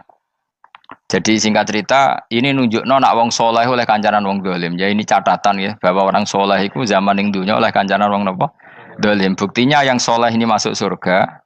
Kemudian kenangannya punya teman ateis. Zaman di dunia punya teman apa? Ateis. Entah temannya itu teman kerja atau teman kantor. Tentu tidak teman dalam akidah. Mungkin akidahnya tetap kita Islam, mereka ateis. Tapi teman, entah faktor kantor, entah faktor profesi, entah faktor kerabat. Tapi yang jelas si orang penduduk surga ini punya kenangan, kami dulu punya teman ateis. Ini kanali korin. Yang teman saya yang anti Tuhan itu mengatakan, melecehkan saya, aidza mitna wa kunna turaba wa idzaman aina lamadinun. Masa kita sudah jadi debu, jadi balung, tulang belulang, kemudian kita dihisab. Atau kita nanti ada hari balasan. Nah terus ketika jagungan ini, tadi saya bilang ahli swarga kurang penggawean. Lah piye delok piye? Jare kanca-kancane, moh aku ora melok di kanca. Jadi fayaquluna lah. Jadi ketika Ruhin muni ape delok jare Mustofa, jare Kifat, moh aku gak kancaku, delok dhewe jare. Lah si Ruhin kan wong kurang penggawean, mulai ning donya sampe ning swarga. Terus delok. Terus fattala'a fara'ahu fi sawail jahim. Bareng dekne delok roh kancane kejet-kejet ning neraka. Seneng dekne. Jadi wong nak hasud tu nanti ning swarga aja hasud. Seneng terus muni ngene, tawahi ing kita laturdin. Dulu kamu hampir saja menyesatkan saya. Artinya zaman dia ateis sempat ngerayu supaya Ruhin dadi napa? Ateis. Kowe Islam ya tetep kere, melok ateis ae. Wis kere, zina rawani, maling rawani gak enak. Soalnya sering dirayu-rayu gitu. Makanya bilang apa? Tawahi ing kita laturdin, kamu zaman di dunia hampir saja menyesatkan saya. Walau la ni'matu rabbi lakuntu minal muhdharin. Kalau saja saya tidak diberi nikmat Allah, aku kelakuanku ya koyo kowe, akhirnya masuk neraka koyo kowe. Nah, terus ada soalu taladzudin. Dia tanya tapi saking senenge. Afama nahnu banyitin. Coba lihat saya sekarang. Apa saya sekarang mati? Tidak kan, saya tidak mati kan. Cuma mati pertama saja, mati zaman di dunia. Sekarang saya hidup lagi. Artinya kamu yang dulu memungkiri ada kehidupan, dulu aku saiki tidak mati. Ternyata saya sekarang hidup dan dapat nikmat kowe ning neraka. Dadi ku nunjukno sunnahe manusa iku ora puas nak ora ngalahno musuhe. Nganti ning swarga iku urung lega nah. Dadi manusa iku hasudnya itu terlembagakan sampai akhirat. Jadi wong-wong sing tahu dimaki-maki kubu sebelah, iku nak kubu sebelah mlebu neraka, iku kowe ning swarga gak marem nak gak delok. Dadi hasud iku ya seru no. Dadi nak kula pun mboten, makome mboten nonton, kula mboten. Niku makome Ruhin barang dadi lari lho kan dinyak melarat, gendut, kriting mangkel. Kudu menangi sing ngenyak mlebu neraka. Aja sampe sing ngenyak kita mlebu swarga kene mlebu neraka. Wah. Gak puas ya, no? Makanya gambarannya Quran itu manusia tetap manusia. Ketika orang kafir dengan segala kenikmatannya, misalnya mungkin Amerika, mungkin negara-negara yang sekarang kumo luhur dengan teori kapitalisnya, mungkin ngenyak Ethiopia, ngenyak Syria, ngenyak. Tapi apapun salahnya Syria, Ethiopia tetap iman, tetap suasana masuk surga. Meskipun ngurmat negara tidak pedes. Tapi yang ngurmat negara benar, tapi ngurmat iman tidak benar, bisa saja nanti masuk neraka. Itu makanya kita problem di dunia kan gitu. Makanya saya mohon, nah, umat Islam itu tidak perlu menjawab kritikan itu. Dari awal kita nanti enaknya itu di surga. Kali di dunia kita pasti salah. Ngelola negara raiso. Banyak negara Islam sing carut, napa? Marut. Ngurus bojo raiso. Banyak santri sing pegatan. ngurus anak yo ora iso, anak yo buling kok bapak. Kita ini kan ngurus yayasan yo ora iso. Kan semua yang berbau Islam mesti carut marut. Karena ya apa ya, dari awal kita ini mah enggak serius ngurus dunia. Kok serius piye nyimpen dhuwit wedi dosa ana hisab. Ape riba rentenir wedi dosa. Wape ngatur dunia nemen-nemen wedi dosa. Allahu al-mudabbir sing ngatur kok melo ngatur barang. Wah, akhirnya karena wedi dosa terus goblok. Sebagian goblok klasik, sebagian keterusan. Nggak sing repot sing keterusan sampai asli lah iku terus kombinasi napa. Jadi wong Islam iku ora kober serius mengurus dunia. Kadang punya pemimpin fasik lah ben kono pek-pekan dunia. Jadi ribet wong Islam. Akhirnya kita ini dihina wa idza marru bihim yatakhamazun wa idza qalabu ila ahlihim qalabu fakihin wa idza ra'ahum qalu innaha ula inapa ladallun. Orang-orang kafir itu kalau melewati orang Islam pasti ngenyek. Urip nyatane ngono, ngelola negara enggak bisa, ngelola keluarga enggak bisa. Nah, nanti kalau kita di surga itu kata Allah fal yaumal ladzina amanu minal kufari yadhakun. Nanti di surga orang-orang iman gantian menertawakan orang-orang kafir. Jadi itu menunjukkan bahwa kita tidak pernah puas sebelum dendam menertawakan. Jadi wis ning swarga iku cita-citane mukmin tetep fal yaumal ladzina amanu minal kufari yadhakun. Jadi kowe sok ben ning swarga iku ya Allah kasih saya fasilitas bisa melihat penduduk neraka. Terus dene ning teras-teras swarga dipertontonkan orang kafir alal araiki yang durun. Hal suwibal kufaru makanu ya falun. Delok saiki kowe mbek aku mulya ndi. Jadi dendam itu penting. Tapi sebenarnya ini swarga ning donya wis kalah wis nurut ae no. Dadi menteri yo nurut wis pokoke nurut ae wis barang donya pek-pekan wis. Cuman arah bener ya dielingno iku ya bahaya ora bener. Tapi ora usah kerusuhan, biasa wae. Gremeng ae gremeng soalnya gak dadi udun no. Katanya memang gitu, orang emosi nak diempet tuh dadi udun, dadi wis sadok gremeng. Tapi yang jelas Allah punya sunnah bahwa manusia itu tidak bisa puas sebelum melihat musuhnya kalah. Sehingga ahlul jannah yang notabene sudah penuh kenikmatan itu tetap dia enggak lego. Enggak lego kalau enggak tahu nasib orang yang dulu menghina dia. Makanya ini peringatan bagi kita bahwa kita berteman orang tidak soleh di dunia itu boleh. Buktinya tadi ahli surga ketika jagungan cerita saya punya teman ateis yang selalu mencibir saya, katanya nanti nggak ada hari kebangkitan. Lalu teman ateis saya sekarang di mana? Sekajak kancana dulu ya teman-temannya bilang fayakuluna laga. Tapi si teman ini tetap ingin melihat. Setelah dilihat ternyata itu di neraka. Terus melakukan dialek tadi. Apa yang kamu katakan salah. Kamu mengatakan setelah mati akhir urusan salah. Ternyata saya sekarang tidak mati. Afama nahnu bimai yitin illa mutatanabuna. Jadi saya mohon sekali teman-teman yang hafal Quran itu harus hafal sampai seperti saya ini. Sehingga tahu duduk perkara ini Quran itu kayak apa. Mau Quran tok ibadah. Wis suwe nama Quran ibadah. Tapi tidak paham. Wong khawarit sing tukang mateni wong ya hafal Quran. Itu gara-gara ra paham akhirnya kewaco. Nah, kandhani ku angel. Sing kandhani kudu aku. Nah, sing kandhani Mustafa padu merapal kan. Sing kandhani kudu aku. Mbok yo wong ku mikir to. Apa gunane misalnya ki apal Pancasila. Tapi ra iso nglakoni napa? Pancasila. Ngapal tok keadilan sosial bagi seluruh pejabat. Antok ngomong ngono jelas timbang muni bagi seluruh rakyat Indonesia aja boleh. Quran juga gitu. Kita ini manusia punya watak dendam. Tapi dendam ini dikelola oleh Islam. Dendamnya mending swarga wae. Ning donya ben, ning donya mung sedhilu. Tenan betul. Orang-orang mukmin itu sampai belum lega kalau belum ketemu orang yang pernah mencibir. Yaitu tadi qala qailu minhum inni kanali qarin. Saya punya teman yang ketika di dunia selalu mencibir saya, inna kalaminal musaddiqina idza mitta wa kunna turaba wa idzaman aina lamadun. Teman saya itu selalu mencibir, masa kamu percaya hari kebangkitan? Kita nanti kan sudah jadi tanah, jadi tulang belulang, masa bangun lagi? Yang benar saja kamu. Nah, orang-orang yang mencibir ini kan sakit. Orang dicibir itu kan nah sakitnya itu terbawa sampai surga. Tapi nek kowe bener ora kok berdendam melane. Dadi dendam iku anane ning swarga, nek ning neraka ora kok berdendam. Dianjuti malaikat oleh dendam piye. Tapi bareng ning swarga happy-happy iku piye? Kancamu dhisik sapa wae. Ora kanca partai maksudnya kanca gitu. Ya dadi sok nang swarga musa-musamu delok. Jebule swargane sak dhuwurmu. Lan jogeman musa ya aku demen isin kowe sok ben. De musuh jebule swargane. Ndi musuhku sing wane aku delok. Terus jare kancamu teko, aku ning dhuwurmu. Ya jarang. Repot ya.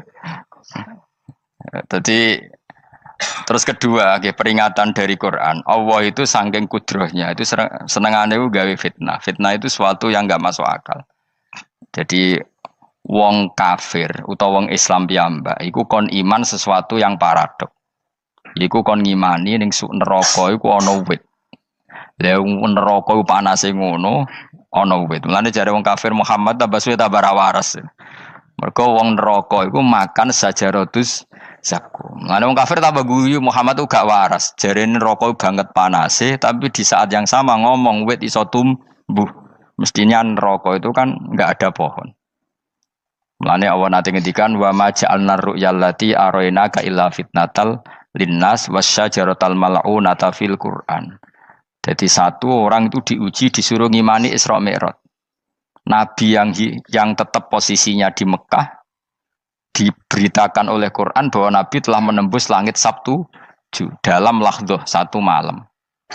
Wong kafir malah guyu-guyu. Terus kedua ada pohon yang tumbuh di neraka. Mulane dawuh pangeran seperti wa ma ja'alna ru'yallati arainaka illa fitnatal linnas wasyajaratal mal'unata fil Quran. Jadi diuji. Yes ngono dunya kaya wong Islam sakniki niku. Yang mengklaim negara Islam tata kelolanya carut marut. Yang negara non Islam kadang tata kelolanya rapi. Sehingga seakan-akan kita ini salah. Ngurus dunia wae ra iso, mung ngurus akhirat.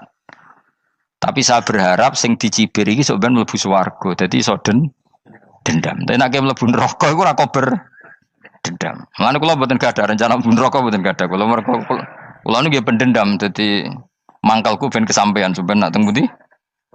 Swarga. Kita harus ngalami fal yawmal ladzina amanu minal kuffari yadhakun alal araiki yang jangan sampai kita ngalami kita sendiri disiksa. Kowe ngilu awakmu dhewe, milih dendam apa milih mlebu neraka? Milih dendam ya. Syaratnya mlebu apa? Swarga. Ya. Jadi pangeran itu memang sering damel sesuatu itu paradok. Tapi memang Allah sengaja. Mulane kula bolak-balik matur, ulama itu banyak, yang jaga akhlak ya banyak, yang jaga ilmu yang banyak. Kadang yang jaga ilmu itu yang akhirnya nyuwun sewu cangkem elek dan itu penting. Saya di mana-mana bilang, sesuatu itu kadang nggak bisa dijelaskan secara baik-baik. Syaratnya kudu cangkem elek. Cuma karena itu nggak mungkin kita nisbatkan pada nabi, ben aku wae sing tanggung jawab. Kalau nak dinisbatkan nabi kan elek, maksud nabi kok gerakan cangkem elek. Ben aku wae. Nak pancen salah, aku sing tanggung jawab. Tapi nyalahan aku neraka, yakin neraka. Siji yo ora level, napa siji ora level.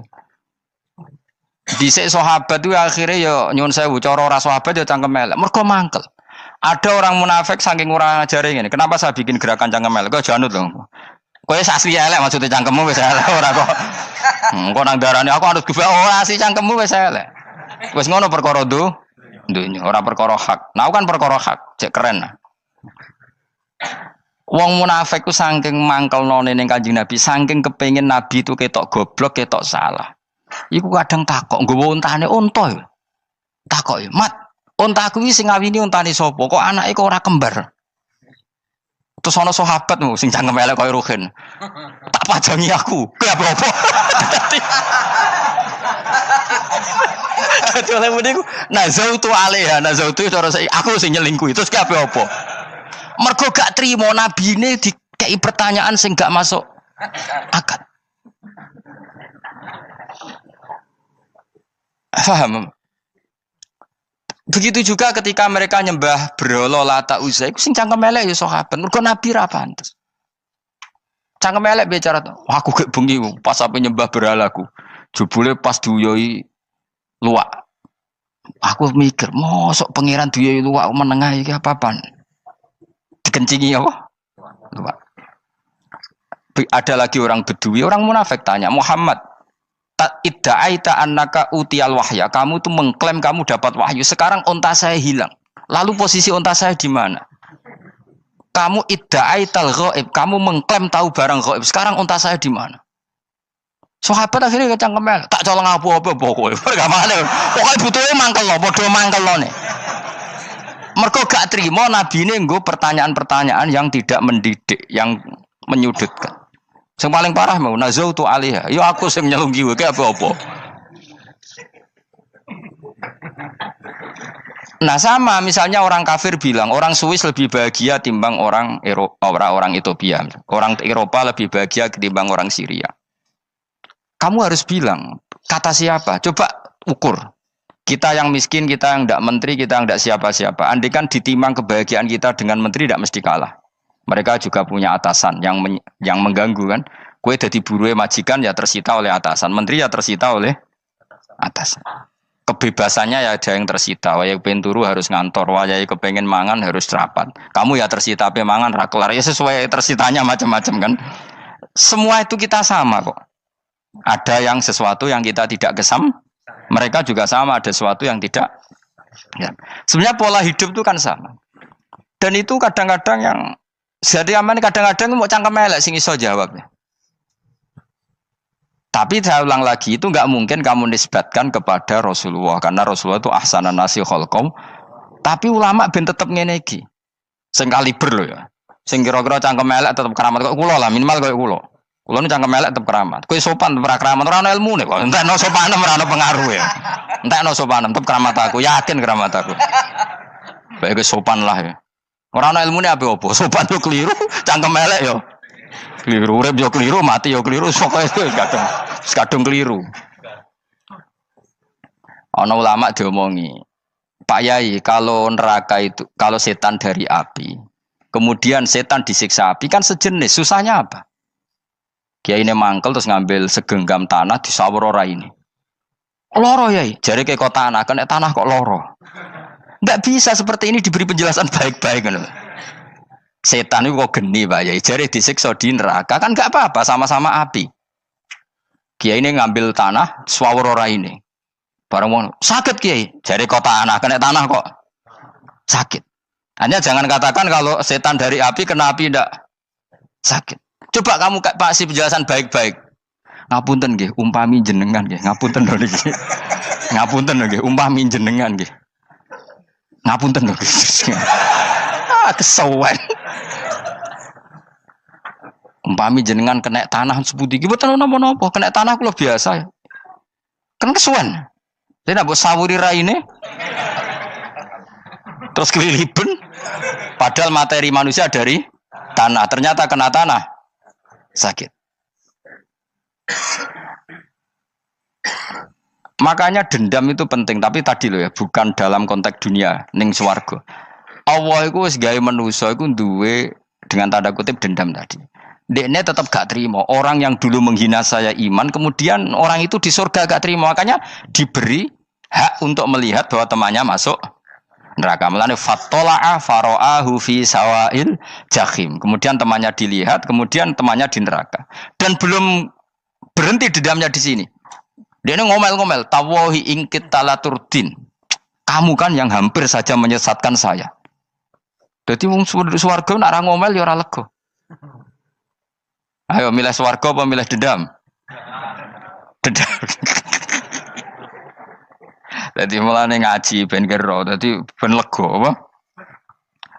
Dadi kowe kudu dendam kan. Kowe wong suga-suga kudu dendam. Jute gak dhisik suga, saiki suga aku jebule sing mbok dendami swargane sak dhuwur.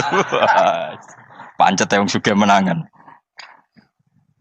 Jadi kudu jelas ya. Jadi kenapa saya bilang cangkemel karena tadi dulu sahabat itu kadang kesulitan nanggepi komentare wong-wong munafik. Karena tadi itu Nabi itu, sampai nak roh ceritanya Nabi dari sisi yang baik-baik saja. Maksudnya baik-baik itu sahabat merawakan Nabi. Wong munafik nak takok aneh-aneh. Ya Muhammad, onta aku iku rondo ireng kok anake rondo ngene iku sing majangi sapa jare sahabat.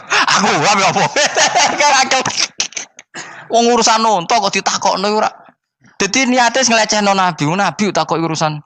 Lah kula misale kiai, alim alamah tukang maca jalan takoki, "Gus, jare rukin kula gak ada kucing, Gus." Niku rupane kok beda-beda nu sing majangi kucing putih, Gus. Aku kan ngenyek wong. Kiai ditakoki urusan perselingkuhane apa? Kucing. Bukan nabi itu kono mesti sahabat aku, terus kabeh apa? Ono sing ontane hilang Muhammad, kamu mengklaim tahu barang gaib. Lalu onta saya sekarang hilang di mana? Itu saya sahabat tak jupuk. Maksudnya sahabat tadi agak nyolong mangkel noa ya. Cara aku zaman sahabat kok menangi Nabi. Sing ilang ontamu, Nabi mbok takoki. Engko sing dionto ora iso njaga malah Nabi wong liya mbok takoki. Cok goblok.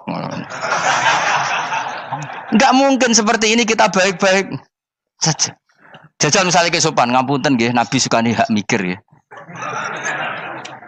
Malah kumo luhur kan? Nabi kasih waktu untuk meditasi. Ini kan malah gak kasil sopan gini iki. Unta-untamu dek takon Nabi lah enggak wis ora melok di dunya kan lebih gampang. Gampang di cangkem melek cangkem apik. Jawab. Gampang cangkem melek. Makanya dulu mulai sahabat ada sahabat kayak Umar, kayak Khalid bin Walid gue jagani wong sing ngene iki. Masyhur. Ana wong munafik neh takok, "Muhammad, kamu betul Mi'raj?" "Iya." Sayyidina Ali diparani takok yo. "Ali, sikile mangkat sitok diangkat. Angkat loro-loro ora iso. Ngono jare kancamu iso." Mergo artinya terbang kan kakinya terangkat semua. Sayyidina Ali karena wong pinter nganggep iku guyu tok Sayyidina Ali. Bareng takok Umar, kan dekne kepengen mengalahkan Nabi dan mengalahkan Ali. Terakhir ning Umar. "Mar, kowe iso ngangkat sikilem sitok." "Ta ini." Pekno pedang mbek Umar. Kewani iki. Ngono ku wis ra iso diadepi api-apian. Kok Umar wis ngerti iki ora kena diterangno mbek akal. Makanya saya punya rencana, umpama aku menangi Nabi, itu sangat melek. Nabi ra usah ben tetap ahsana nasi kholqom. Nabi kita selamatkan supaya tetap steril. Masyhur kan, jadi ada orang Yahudi itu membawa kambing mati kan. Wedhus lu mati. "Ya Muhammad, kambing yang mati ini yang bunuh siapa?" Karena Nabi orang tauhid ya Allah. Yang bunuh kambing mati itu Allah. Agamamu ini aneh Muhammad. Yang dibunuh Allah langsung orisinil haram, yang lewat tangan-tangan jahil manusia halal. Itu sing disebut wa kadzalika ja'alna likulli nabiyyin aduwan syayatinal insi wal jin yuhi ba'dhum la ba'din zukhrufal qauli ghurur. Coba cara aku menangi Nabi. Kan nak cara medis kan jelas ya, kan tentu sehat yang disembelih karena darahnya keluar. Tapi mereka ngomong wong orisinil dibunuh wong langsung kok malah haram, yang dibunuh manusia. Ini aneh mata agama. Cara aku menangi zaman Nabi, yo no pangan dhewe ngono kowe sing gampang dikira-kira, tapi ora aja Nabi lho sing ngendikan, kowe wae sing penggemar Nabi. Kancang kemelek pantes selain bakat yo ora bakal dadi nabi wis. Ya kowe nak muni halal yo pangan tekno. Kan dekne muni halal kan? Ya wis entekno. Ben do mangan apa, Badang. Tapi Nabi kan gak mungkin ngendikan seperti. Tapi sahabatnya dong ngendikan gitu. Mergo ya mangkel ngadepi. Jadi kadang-kadang orang itu gak bisa dikasih penjelasan secara apa? Baik-baik. Ya tapi tadi saya ulang lagi, kita kudu tetap nyelametno Kanjeng Nabi. Yes, mulane ulama itu keras masalah bab ngadepi wong fasik itu keras. Masyhur Sidina Ali nanti debat be orang ateis. "Ali, kowe sare terkenal sahabatnya Nabi paling cerdas. Umpama kowe wis mbok rewangi salat, mbok rewangi poso, kemudian sok ben mati ra ono apa-apa. Terus kowe rugi, mbok rewangi salat, mbok rewangi poso, mbok rewangi takwa, ternyata nanti di akhirat ndak ada apa-apa. Lan aku kan enak ning donya, gak tahu salat, gak tahu poso, jadi nanti kalau gak ada apa-apa kan gak masalah. Aku di dunia gak pernah kebebanan aturan-aturan syariat. Masyhur dawuh Sayyidina Ali. Ingka nama taqulu sidqan atau haqqan takhallasta wa takhallasna. Wa ingka nama aqulu haqqan takhallasna wa ahlakta. Siapa lo dhewe? Jika yang kamu katakan benar, yang lolos tidak hanya kamu, saya pun lolos. Jika nanti di akhirat gak ada hisab, memang yang selamat kowe tok, aku lah yo. Selamat dong, bodoh-bodoh ra ono hisab. Ingka nama taqulu haqqan faqad takhallasta wa takhallasna.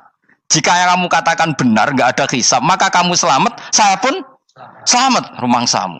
Tapi jika yang saya katakan benar, takhallasna wa ahlakta, saya selamat kowe rusak. Niku muga ora sidina Ali cangkem elek tapi, muga ora sidina Ali. Muga sing ngomong Ruhin misal. Kan cangkem elek. Karena orang seperti itu ra iso mbok terangno api-apian. Di kampunten nggih mengke delok mengke. Lho delok mengke kesuwen li. Kowe nek mati wae SMS aku malah do ndi-ndi ngomongnya. Maka jawab Sayyidina Ali, jika yang kamu katakan benar, yang selamat tidak hanya kamu, saya pun selamat karena tidak ada apa? Hisab. Tapi jika yang saya katakan benar, maka takhallasna wa ahlakta, saya selamat, kamu rusak. Mulane cara kula wong Islam kudu yakin mlebu swarga. Senajan to pun rokok sik. Saya berkali-kali bilang, kita pun nuruti khawatir. Sebenarnya sholat kita potensi gak diterima Allah karena ada ikhlas. Puasa kita juga gitu. Tapi masalahnya kubu sebelah darani siapapun mati itu masuk swarga. Lan aku kalah iklan iso kalah.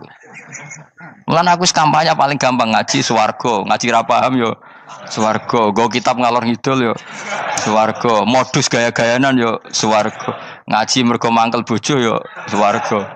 Ngaji nglalekno utang yo swarga. Oh, apa kubu sebelah wae swarga terus bosok kene sing iman kok. Swarga. Soal akhir ki mlebu neraka tak kandhani wis enteni sik sabar. Pada akhirnya tetap masuk swarga. Pada akhirnya kapan? 10.000 tahun apa ya ora. Ayo ora kepengin orang nglakoni kok. Jadi ini penting ya. Jadi kita harus terbiasa berpikir secara tadi ya. Sarohku sahabat ulama itu nak ngadepi wong fasik itu akhirnya cangkem elek. Mergo kadang penjelasan lebih gampang.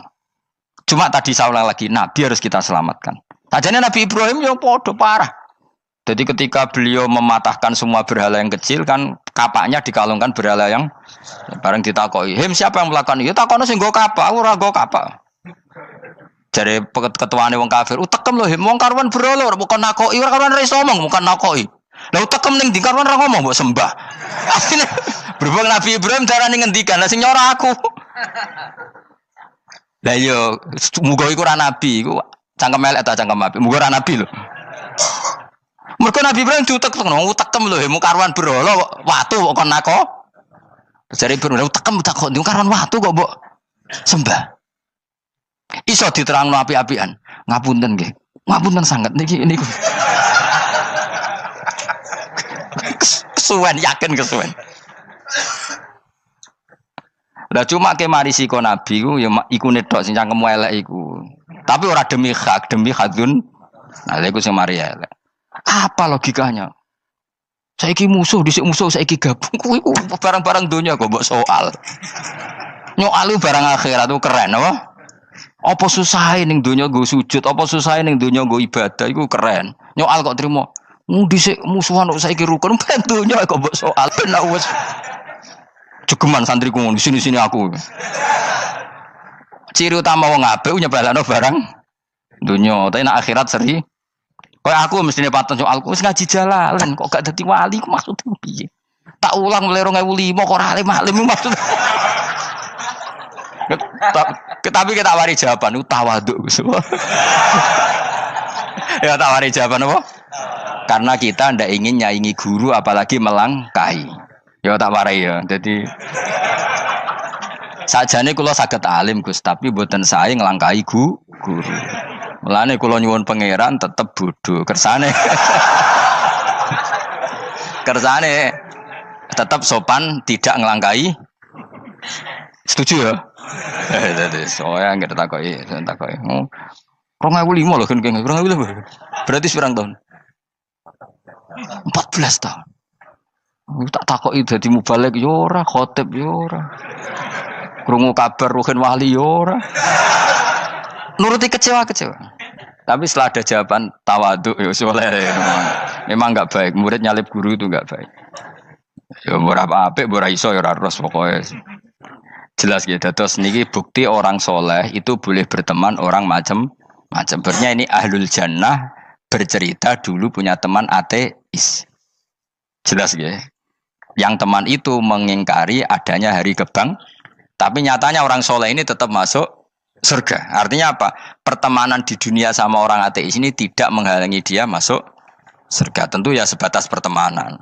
Ora konco golek demenan iku ora jenenge konco iku. Maksudnya berteman mungkin satu kantor atau ditakdir tetangga atau ditakdir apa. Tentu tidak ngikuti apa kemaksiatannya, tapi tetap berteman. Karena istilahnya ini kanali korin, saya punya teman sohibun yungkirul ba'sa, saya punya teman yang mengingkari hari kebangkitan, yang teman itu setiap kali ketemu saya mencibir saya, inna kalaminal musad dikin aidza mitna wa kunna turaba wa idzaman inna lamadi madinun. Teman saya itu selalu mencibir, masa kita nanti dibangkitkan lagi padahal kita sudah jadi debu dan jadi tulang belulang. Lalu teman saya ini nasibnya gimana? Bersama Allah dipertontonkan, ternyata teman itu masuk neraka. Intinya apa? Orang soleh ini ketika di dunia punya teman orang tidak soleh, dan itu tidak disalahkan Allah. Tetap dia ahlil jannah, dan temannya karena salah tetap ahlin. Nah, hanya gak ada cerita terus berhubungi kancamu, kowe mlebu neraka ndak. Makanya kita rileks saja di Indonesia. Kancanan tonggo macam-macam tenang aja. Sementing alaikum anfusakum la yadurrukum man dhalla idza tadaitum. Yang penting jaga diri kamu sendiri, dan setelah diri kamu terjaga tidak masalah orang sekeliling kamu sesat. Ya ayyuhalladzina amanu alaikum anfusakum la yadurrukum man dhalla idza tadaitum. Jaga diri kamu, kualitas hidayat kamu jaga, kualitas kebaikan kamu jaga. Setelah semuanya terjaga tidak masalah orang sekeliling kamu sesat. Ya kayak teman ini, dia punya teman ateis tapi dia tetap islami, dia konsisten dalam mempertahankan iman, ternyata dia tetap ahlil jannah, padahal punya teman ateis. Jelas ya, terus niki supaya clear bahwa karena kita di dunia mesti berteman orang macam-macam. Apalagi semenjak saya dari Korea itu melihat orang Islam ingin bikin masjid, padahal bosnya orang ateis, teman kerjanya orang ateis. Tapi mereka nyatanya imannya tidak goyah. Mereka ingin bikin masjid, urunan bikin masjid, padahal temannya apa? Ateis. Dan itu nggak masalah. Nanti kalau itu soleh terus sampai di surga, golek bosku saya gini di. Iku nara ketemu ya ora lega. Jadi manusia itu masuk sini swarga, nak gak ketemu rivale. Jadi sebenarnya, nak rival politik, nggak tahu saya itu, nggak ada ayatnya, nggak ada penjelasannya di Quran ini. Dan tidak perlu menjelaskan barang dunia terang non Quran kemuliaan. Wan kula terus nang sampai budi. Ka'annahu fa'amal terus budi.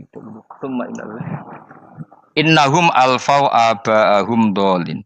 Innahum satamne kufar iku alfau padha metuki sapa kufar wajadu. Tegese metuki sapa kufar aba'ahum ing bapak-bapak kufar dipetuki dolina khalik sesat kabeh. Nah, mereka itu menjadi kafir karena punya tradisi bapak-bapaknya ya kafir. Terus setelah bapak-bapaknya kafir, fahum mongko te wong akeh ala asarihi ing atase jejak-jejak bapak-bapake wong akeh yurauna iku anut kabeh. Mereka punya bapak-bapak kafir dan kekafiran itu diikuti oleh mereka. Ya sajuna tegese padha ngikuti sapa wong akeh latibaihim maring anut ning abaihim. Fa yasrauna mongko gegancangan to sapa wong akeh ilahi maring ittibail aba. Maksudnya gini, kalau tahu senior kita sesat ya jangan ikut. Mereka enggak, bapaknya sesat nyembah batu, nyembah makhluk.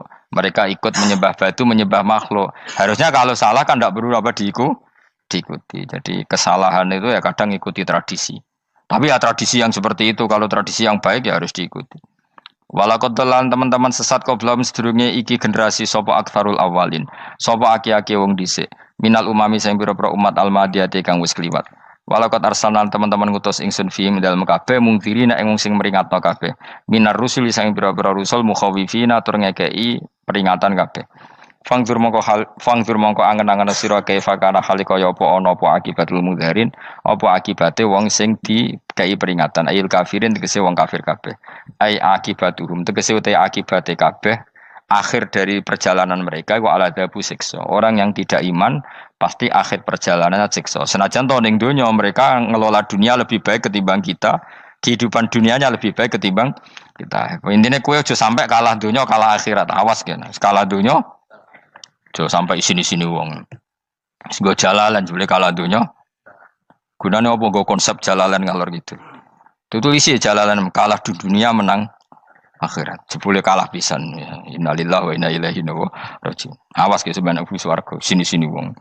Illa ibadah wahi kecuali pira-pira kaulan Allah al-mukhlasina kang ikhlas kabeh, al mukminina kang mukmin kabeh.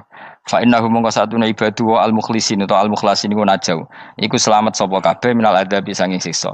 Li ikhlasihim krana ikhlase wong akeh fil ibadati ing ibadah. Nak kira iki apa? Illa ibadah wahil mukhlasin sami nggih. Fathah. Kira iki to napa? Lame fathah. Illa ibadah wahil mukhlasin iki. Tapi ana sing kira mukhlisin mukhlasin kira iki to. Hah? Ora lha jeng nang Qur'ane Quran. Mukhlas. Auli anna wa ta'ala wa ta'ala akhlas nyelametno sapa mikhlasno sapa ing kabeh lah krana ikilah amal ala qiraati fathil lam ing atase wacanan maca lam. Dadi qiraah itu ada illa ibadah wahil mukhlisin, ada illa ibadah wahil mukhlasin. Jadi mang dua qiraah. Tapi ki anut sing umum ya, aja aneh-aneh. Walaqad nadana nuhun fala ni'mal mujibun. Walaqad nadana lan teman-teman ndonga nek kita sapa nuhun Nabi Nuh fi qauli iklan dawe Nabi Nuh, Rabbi inni maghlubun fantasir. Rabbi do pengiran ingsun ini sak temen ingsun maghlubun den kalahno, fantasir mongko kula aturi nulungi panjenengan. Fala ni'mal mujibun, mongko iku banget nikmate sapa al mujibun, sapa zat sing nyembadani lagu maring Nuh nahnu te kita. Aida'ana ala qaumi. Maksudnya Nabi Nuh ketika tertekan oleh kaumnya, kemudian Nabi Nuh berdoa kepada saya. Dan saya kata Allah fala ni'mal mujibun, zat terbaik yang memberi terkabulnya doa itu fala ni'mal mujibun. Ya Nuh berdoa kepada saya kata Allah, dan saya kata Allah adalah zat terbaik yang bisa mengabulkan doa. Itu jenenge apa? Fala ni'mal mujibun. Eda ana tekse donga sapa Nuh nak ing kita ala qaumihi ing atase kaum Nabi Nuh fa ahlaknahum mongko ngrusak ingsun ing kaum Nabi Nuh bil gharaqi kelawan tenggelam.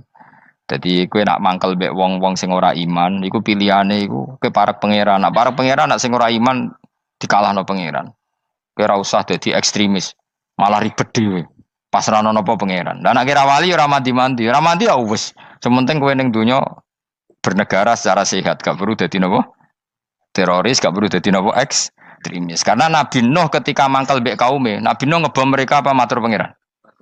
Matur pangeran, kemudian pangeran sendiri yang ngambil napa tindakan. Kowe yo ngono mbek musuh-musuhmu sing hasud mbek kowe. Tapi mbah konang pangeran malah bela kono. Lah kadang musuhmu luwih bener timbang kono ya. Timbang kowe. Kono kerja keras sugih. Terus duweni kowe sekere turu. Terus mbok pasutno jebule pangeran bener. Kok kowe pemalas. Kono bekerja keras. Yo mbah nak ngono. Lan jegeman di musuh wong saleh. Mergo nak maksudno malah balik ning kowe. Di musuh sing ra saleh dadi menang kowe. Nak padha ra saleh ya mbok ra jelas. Fa ahlaknahum mongko ngrusak ingsun hum ing kaum Nabi Nuh bil gharaqi kelawan apa tenggel. Sehingga nabi-nabi dulu nak kecewa mbek musuhe iku mature teng pangeran. Mboten kalau perang itu beda loh. Nabi kalau perang dia perang di arena perang di Badar di Uhud. Jadi janjian terus duel. Ora kok musuhe turu terus di sebelah mboten enten ngono. Ya kalau mau perang ya janjian. Jadi fair. Mereka nantang Nabi, tentu kan tidak baik kalau kebenaran ditantang kebatilan tidak berat. Terus akhirnya ya duel ini wow. Tidak. Yang jelas perang itu tidak sepihak. Makanya bahasa Arabnya takotul, saling perang. Jadi wazan kalau dalam nahwu itu dalam sorof itu qatala itu wazannya musyarakah. Musyarakah itu saling merang, saling nyerang. Jadi enggak boleh sepihak. Makanya janjian oke, mau iduna badrun. Perjanjian kita ketemu di apa? Badar terus ketemu. Ora kok limbe-limbenan ku mboten. Memang tarung. Jadi keren. Sing kalah ya keren, sing menang ya keren. Mergo corong Jawa wani adep. Mboten nyulik niku mboten. Sehingga disebut muqatalah atau napa kital. Masdarnya itu qatala yuqatilu muqatalatan. Malah latihan sorab lah jong. Karena syarat mufassir itu harus ahli napa? Sorab. Wa najinahu lan nyelametno ingsun ing Nabi Nuh wa alahu lan keluargane Nabi minal karfil azim saking banjir sing gedhe. Ail gharqi tegese selamat sangka tenggelam. Wa ja'alna lan gawe ingsun zuriyata yang anak turun Nabi Nuh hum albakin. Fanasu mongko te manusa kulhum kabeh nasikum minasli sanging turun Nabi Nuh alaihis salam. Makanya jenengan yang syukur. Jadi turunan yang sekarang itu sudah steril. Saya ulang lagi. Kamu ini sudah turunan yang steril. Tidak ada bapak yang kafir. Yo kowe kabeh sing ngaji Jalalain. Kowe kabeh. Ini mbah-mbah kamu sudah apa? Steril. Karena manusia pertama Nabi Adam, terus Nabi Adam seterusnya itu masih ada yang kafir macam-macam. Era Nabi Nuh ini bapak kedua.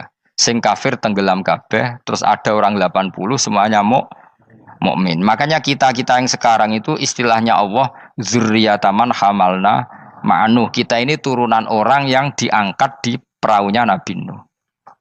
Makanya manusia pertama dari Nabi Adam, terus itu masih macam-macam. Era setelah Nabi Nuh sudah steril, enggak ada lagi yang apa? Kafir. Umpama mbah-mbahmu ana sing kafir meneh, iku ya kafir sing ora asli. Sehingga engkau ya langkai wae. Mesti aja anggap langkai wae. Terus melok mbah sing nopo? Sing mukmin. Ya jelas ya, fannasu kulluhum min naslihi alaihis salam. Jadi setelah periode banjir itu semua manusia itu sudah turunan Nabi Nuh dan pas itu sudah steril semuanya apa? Mukmin. Ya orang 80 semuanya orang apa? Nah, setelah itu ada lagi yang kafir. Lah aku ora roh iku sing dadi mbahmu ta ora roh. Ya ora perlu roh kowe. Mulane ora apal nasab penting kanggo biasa ben ora roh. Tadi fanasu mongko te manusa kulo mis kabeh nas iku min naslihi saking turunan Nabi Nuh alaihi salam. Bakana lan ana iku lahu kedene sapa salah satu auladin sapa telu pira-pira anak Sam. Pertama Sam wa Abul Arab wa Faris wa Rum wa Ham wa Abu Sudan. Sing Ham Abu Sudan, bapake wong napa? Sudan. Wa Yafas, ana sing maca Yafis. Yafas Abu Turki, bapake wong pundi? Wal Khazar, wa Ya'jud wa Ma'jud wa Magunalika. Mbah kowe minduane sing tira babamu sing Abul Arab ira ngembek sek. Persi kita ya kurang ganteng. Rom kira ora wong Itali. Kowe turunan ndi? Ham iku paling Abu Sudan wong ireng-ireng. Paling iku. Wis ben ngono, ben wis. Wa tarakna alaihi fil akhirin. Wa tarakna lan nyisano ingsun apa koina tegese nyisano ingsun ali ngatasin no tak sisano sanaan khalidati pangaleman hasanan kang apik fil akhirin ing dalem periode-periode sing akhir. Minal anbiya sing pira-pira nabi wal umami lan pira-pira umat ila yaumil kiamat itu maka maring dina kiamat. Nuh jejak-jejak kebaikannya akan saya maklumatkan kebaikannya sampai ila yaumil kiamat. Mulane ra ono barokah kados ngaji, jenengan kudu syukur ngaji. Misalnya Nabi Nuh dititahno Allah akan dipuji ila yaumil kiamah. Yang muji siapa kalau enggak kita-kita ini?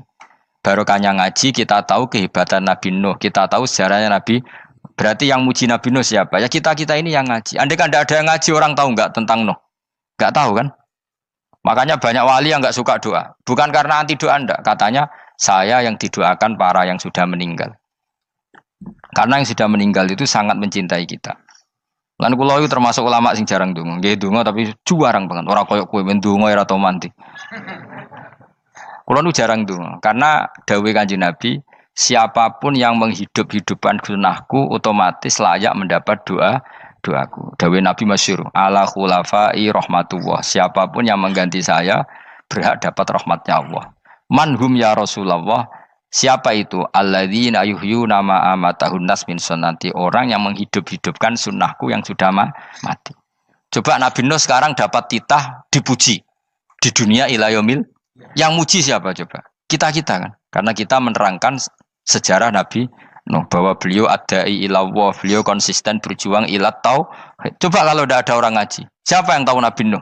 Man huwa, siapa dia? Kan tidak ada yang peduli. Itu kayak kasus Musaddaq dulu. Katanya Musaddaq kan punya pengaruh 40.000 orang yang ngakui Musaddaq itu Nabi. Ternyata itu keliru, itu hoax. Saya termasuk orang yang menanyai kenapa mereka menabikan Musaddaq. Tak tanya, kenapa kamu percaya Musaddaq Nabi? Memangnya kenapa kalau dia Nabi? Nah, kamu tahu Nabi apa? Nabi itu apa? Tidak tahu. Iya gitu sih. Makanya saya itu menyayangkan ada berita. Sebenarnya yang mereka mengatakan Musaddaq Nabi itu tidak tahu Nabi apa itu tidak tahu. Cuma mereka percaya demokrasi. Kalau dia ngaku Nabi susahnya apa sih? Pikirannya itu. Susahnya apa kalau dia Nabi? Lah kamu tahu Nabi apa? Enggak tahu jadi. Repot kan? Itu kan seperti orang pakai nama Ghazali tapi enggak tahu sakralnya Imam Ghazali. Akhirnya ngefly. Jenenge Abdul Qadir Jilani beling ora karuan. Mergo ya ora roh. Ya kok jenenge Mustofa ini. Orang pilihan tapi ya kelakuane ngene iki. Aduk Ruhin jus wong sing tukang istirahat. Dadi manane Mas Ruhin wong sing seneng. Mulane turu. Dadi sarohae maknane istirahat. Nganggo sintasin. Sinta yo tukang istirahat bener urip pemene iki. Ya ora apa-apa, donya sepele kan tinggal istirahat. Jadi makanya kan nggak ada ulama yang nggak dicintai para wali yang sudah meninggal karena tadi siapapun yang menghidupkan sunnahku setelah sunnah itu mati maka dapat doaku. Sehingga ulama ya doanya ya biasa aja, ndak usah berlebihan, ya ndonga.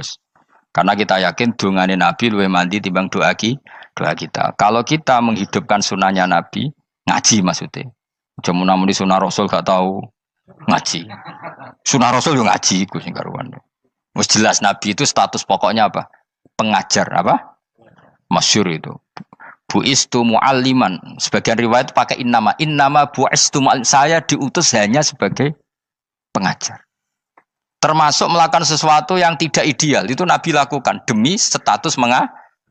Misalnya begini, sama tak bedai, kok tak latih pinter. Tawaf jalan kaki sama naik skuter atau naik kendaraan itu afdal mana? Enggak, jawab saja. Afdal jalan kaki. Tapi Nabi ketika tawaf itu naik unta. Naik apa? Sehingga ulama ijma tetap saja tawaf naik unta sama jalan kaki afdal jalan kaki. Padahal Nabi kalau tawaf itu karena Nabi naik unta itu statusnya adalah mengajar, menunjukkan kalau itu sah. Jadi nilainya bukan enak-enak naik unta tapi mensyariatkan kalau itu sah. Dong ya. Kayak saya pakai baju hem. Dengan orang Arab pakai jubah. Mungkin cara Allah itu afdol saya. Saya orang Indonesia loh ya. Maksudnya saya ini orang Indonesia. Maksudnya saya orang Indonesia, saya ulang lagi. Bukan dengan status Habib atau ulama atau orang Arab. Guling-gilingan bahwa saya mengesahkan baju hem untuk sholat. Makanya dulu pernah di salah satu komunitas tabiin, saya ulang lagi tabiin. Itu semuanya pakai jubah, pakai serban. Jabir yang sahabatnya Nabi termasuk Abdullah bin Mas'ud, dia datang ke masjid, jubahnya itu dicopot, terus dia sholat tanpa pakai jubah. Sampai geger tabiin, ini gimana sahabatnya Nabi sholat kok pakai jubah, jubahnya dicoplok, dicendel loh. Terus dia sholat. Ketika sholat ditanya, ya sahibah Rasulullah, kok ini sahabatnya Nabi sholat pakai jubah kok malah dicopot. Supaya kalian semua tahu bahwa kita dulu zaman Nabi biasa sholat pakai sarong, terus diikatkan di leher, saking tidak menemukan jubah. Tapi itu menjadi penting supaya orang tahu bahwa syarat sahnya sholat tidak bergantung harus pakai jubah. Meskipun kita sepakat pakai jubah sunat, kita selalu sepakat pakai jubah sunat. Tapi harus ada yang enggak.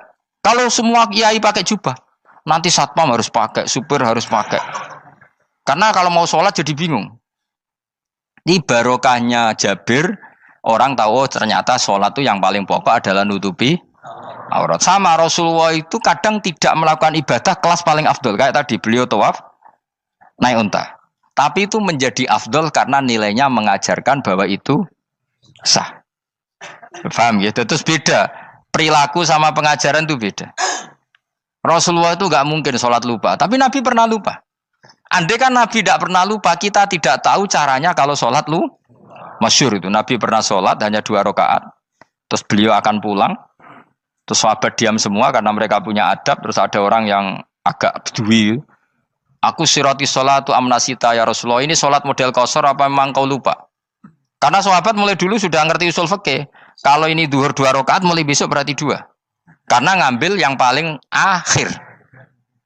Zaman Nabi kan ada nasa mansuh. Kalau tak kemarin duhur 2, berarti duhur terkini 2. Terus Nabi balik lagi ke majelis, mengkonfirmasi ahakun maqalahu Dzulyaden, apa yang dikatakan Dzulyaden tadi benar. Iya ya Rasulullah, engkau tadi sholat hanya 2. Terus Nabi takbir menambahi 2 rakaat. Artinya apa? Kalau kamu lupa, itu tidak harus mengulang dari awal, cukup bina meneruskan. Sehingga misalnya kita tawaf sudah 3 putaran, terus kita batal, ya kita wudu saja. Mulai awal apa teruskan terus keempat? Coba kalau Nabi gak pernah salah seperti itu, kita tidak tahu cara ngelola kesalahan. Ya misalnya kamu tawaf, terus batal. Kamu wudu, nambah keempat apa mulai dari awal? Nambah keempat. Karena setiap seperti itu, bana alama fa'ala, harus meneruskan. Bukan andai kan Nabi tidak pernah melakukan itu, kita tidak tahu caranya. Ojo kok malah komentar, sholat nganti lali kowe eling apa wae, cangkemmu. Laline Nabi ora koyo lalimu. Mulane ana imam sholat salah iku anggap ae niru Nabi. Cuma bedane Nabi untuk ganjaran wong iku gak ngono, tapi tetep Jadi Nabi itu beberapa kali itu ngalami sesuatu yang tidak afdol. Tujuannya satu, untuk pelajaran. Makanya masyhur itu riwayat makuntu ansa walakin unassa li as-sunnah.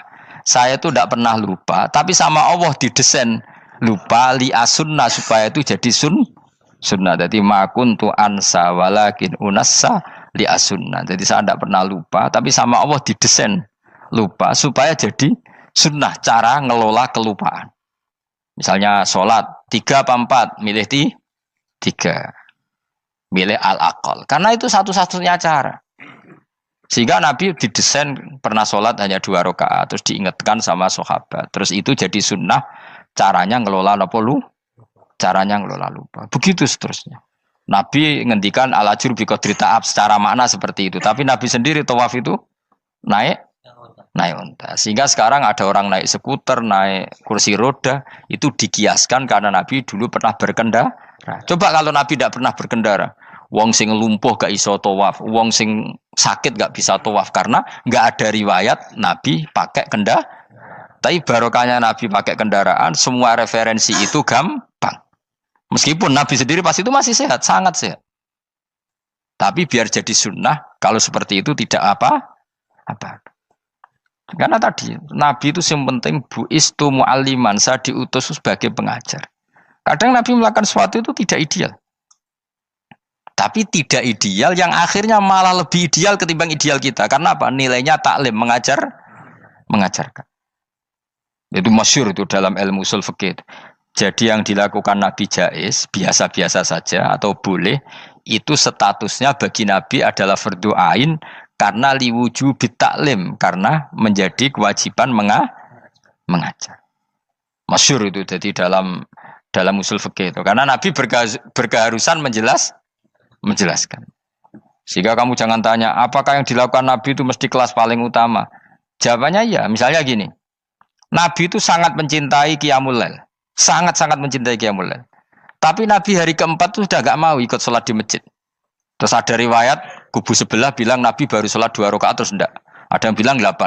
Macam-macam. Nah, yang jelas orang sepakat riwayat itu, hari keempat Nabi sudah gak sholat di masjid. Dan itu bagus bagi Nabi, meskipun bagi kita agak bagus.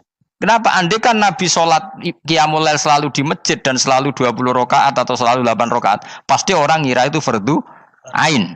Bahwa Qiyamul Ramadan harus apa? Di masjid. Dan harus 20 rakaat atau 8. Tapi Nabi dari awal sholat itu tidak konsisten. Kadang 2 rakaat, kadang 4 rakaat, kadang 6 rakaat, kadang 9 rakaat langsung, tanpa salam. Full langsung salam. Kadang 2 salam, kadang 9 rakaat. Full langsung salam. Akhirnya apa? Imam Syafi'i berkesimpulan yang namanya tasyahud awal itu sunat. Kamu sekarang sholat duhur, keyakinan kamu tasyahud awal sunat gak menurut mazhab Syafi'i? Sunat kan? Karena Nabi pernah sholat malam 9 rakaat langsung tanpa tahiyat. Salam 1. Nah karena Nabi tidak konsisten juga beberapa kali meninggalkan itu, umatnya tahu kalau tarawih itu sunat. Sehingga bakul mie ya tetap adol mie, yang tatpam tetap jaga. Dan orang nggak akan mencibir itu karena memang ada yang pulang terawih, ada yang enggak, dan itu kebanyakan. Ya barokah Nabi tadi. Loh saya betul, saya itu tidak sombong. Saya itu punya pondok, punya santri banyak. Sampai sekarang saya kadang ya tidak terawih, ya ora delik biasa. Supaya orang tahu kalau itu mah nggak wajib. Tapi berhubung saya nama kadung apik, ngono ku ya ora dadi jatuhku, aman. Tapi sebenarnya hatiku yo nangis, kangen kula mbek pangeran. Lu Nabi sangat kangen mbek pangeran, tapi kalau melakukan ibadah secara terbuka semua pasti dikira itu wajib dan itu memberatkan umatnya. Nah, kowe ora usah ngono, kowe ora usah terus niru Nabi, kadang-kadang ra traweh niru Nabi. Kowe bolak-balik wong ora ngarah, anut kowe ora ngarah. Mulane traweh wae, nek kowe bareng traweh wae. Kok GR apa ono sing nyoroti perilakumu ora ngarah. Makanya kenangannya Sayyidah Aisyah itu, kenangannya beliau itu wa'in sama siapa teks hadisnya, ini ada di Sahih Muslim, wa'in kana Rasulullah la yadaul amal wa yuhibbuhu makhafata ayyufrada alaihim. Sungguh Rasulullah itu sangat mencintai amal tapi beliau terpaksa meninggal. Jadi Nabi itu sangat merindukan amal tapi terpaksa beliau meninggalkannya, takut itu dianggap wajib. Misalnya Nabi siwakan. Kebayang nggak kalau kamu bangun tidur nemu bupati nggak kebayang, nemuin presiden apalagi nggak kebayang. Lalu kamu bangun tidur langsung sholat, wudhu terus sholat tanpa siwakan, kebayang nggak? Kan nggak kebayang. Jika kata Nabi, umpama saya itu tidak memikirkan umat saya, sikatan itu tak wajibkan setiap orang mau sholat. Wong kita mau ketemu presiden, menteri saja, bangun tidur mesti sikatan dulu baru ketemu. Masa ketemu Allah tidak sikatan? Artinya Nabi itu nggak kebayang, nggak pakai siwak tuh nggak kebayang, karena mau sowan pangeran. Padahal lisannya Nabi sudah thayyib, sudah wangi. Tapi Nabi terpaksa kadang-kadang meninggalkan siwakan itu karena takut nanti dikira wajib. Kayak apa Nabi? Artinya Nabi pas siwakan ya baik karena menunjukkan itu sunnah, pas tidak juga baik karena ini menjadi pelajaran kalau itu tidak wajib. Lah nek kowe pas ra siwakan mergo dablek ngono lho. Mulane kowe ojo kan kayak jajal ya kangkang sing biasa rokokan, bariku ana komat langsung salat tas siwakan. Sing biasa ngaji sore iku lho ora usah contoh ado-ado. Gak kelakuanem lho. Iku perkara niru Nabi ta perkara rasa-rasane jawab. Jadi Nabi itu beda. Perilaku apa saja itu jadi teladan, akhirnya jadi referensi. Begitu juga Nabi yang mensunatkan sunat safar, sunat kudum. Tapi Nabi beberapa kali ada sholat. Ada sahabat yang selalu sholat safar. Kalau pergi sholat, kalau datang sholat. Sampai Nabi ya disalahno. Agama ora ngene iku, Cung. Aja nemen-nemen. Wala yusyadza hadatina ahadun ila ghulabu. Sing tenanan nyekeli agama, iku kok mesti kalah. Nak kalah terus bosen.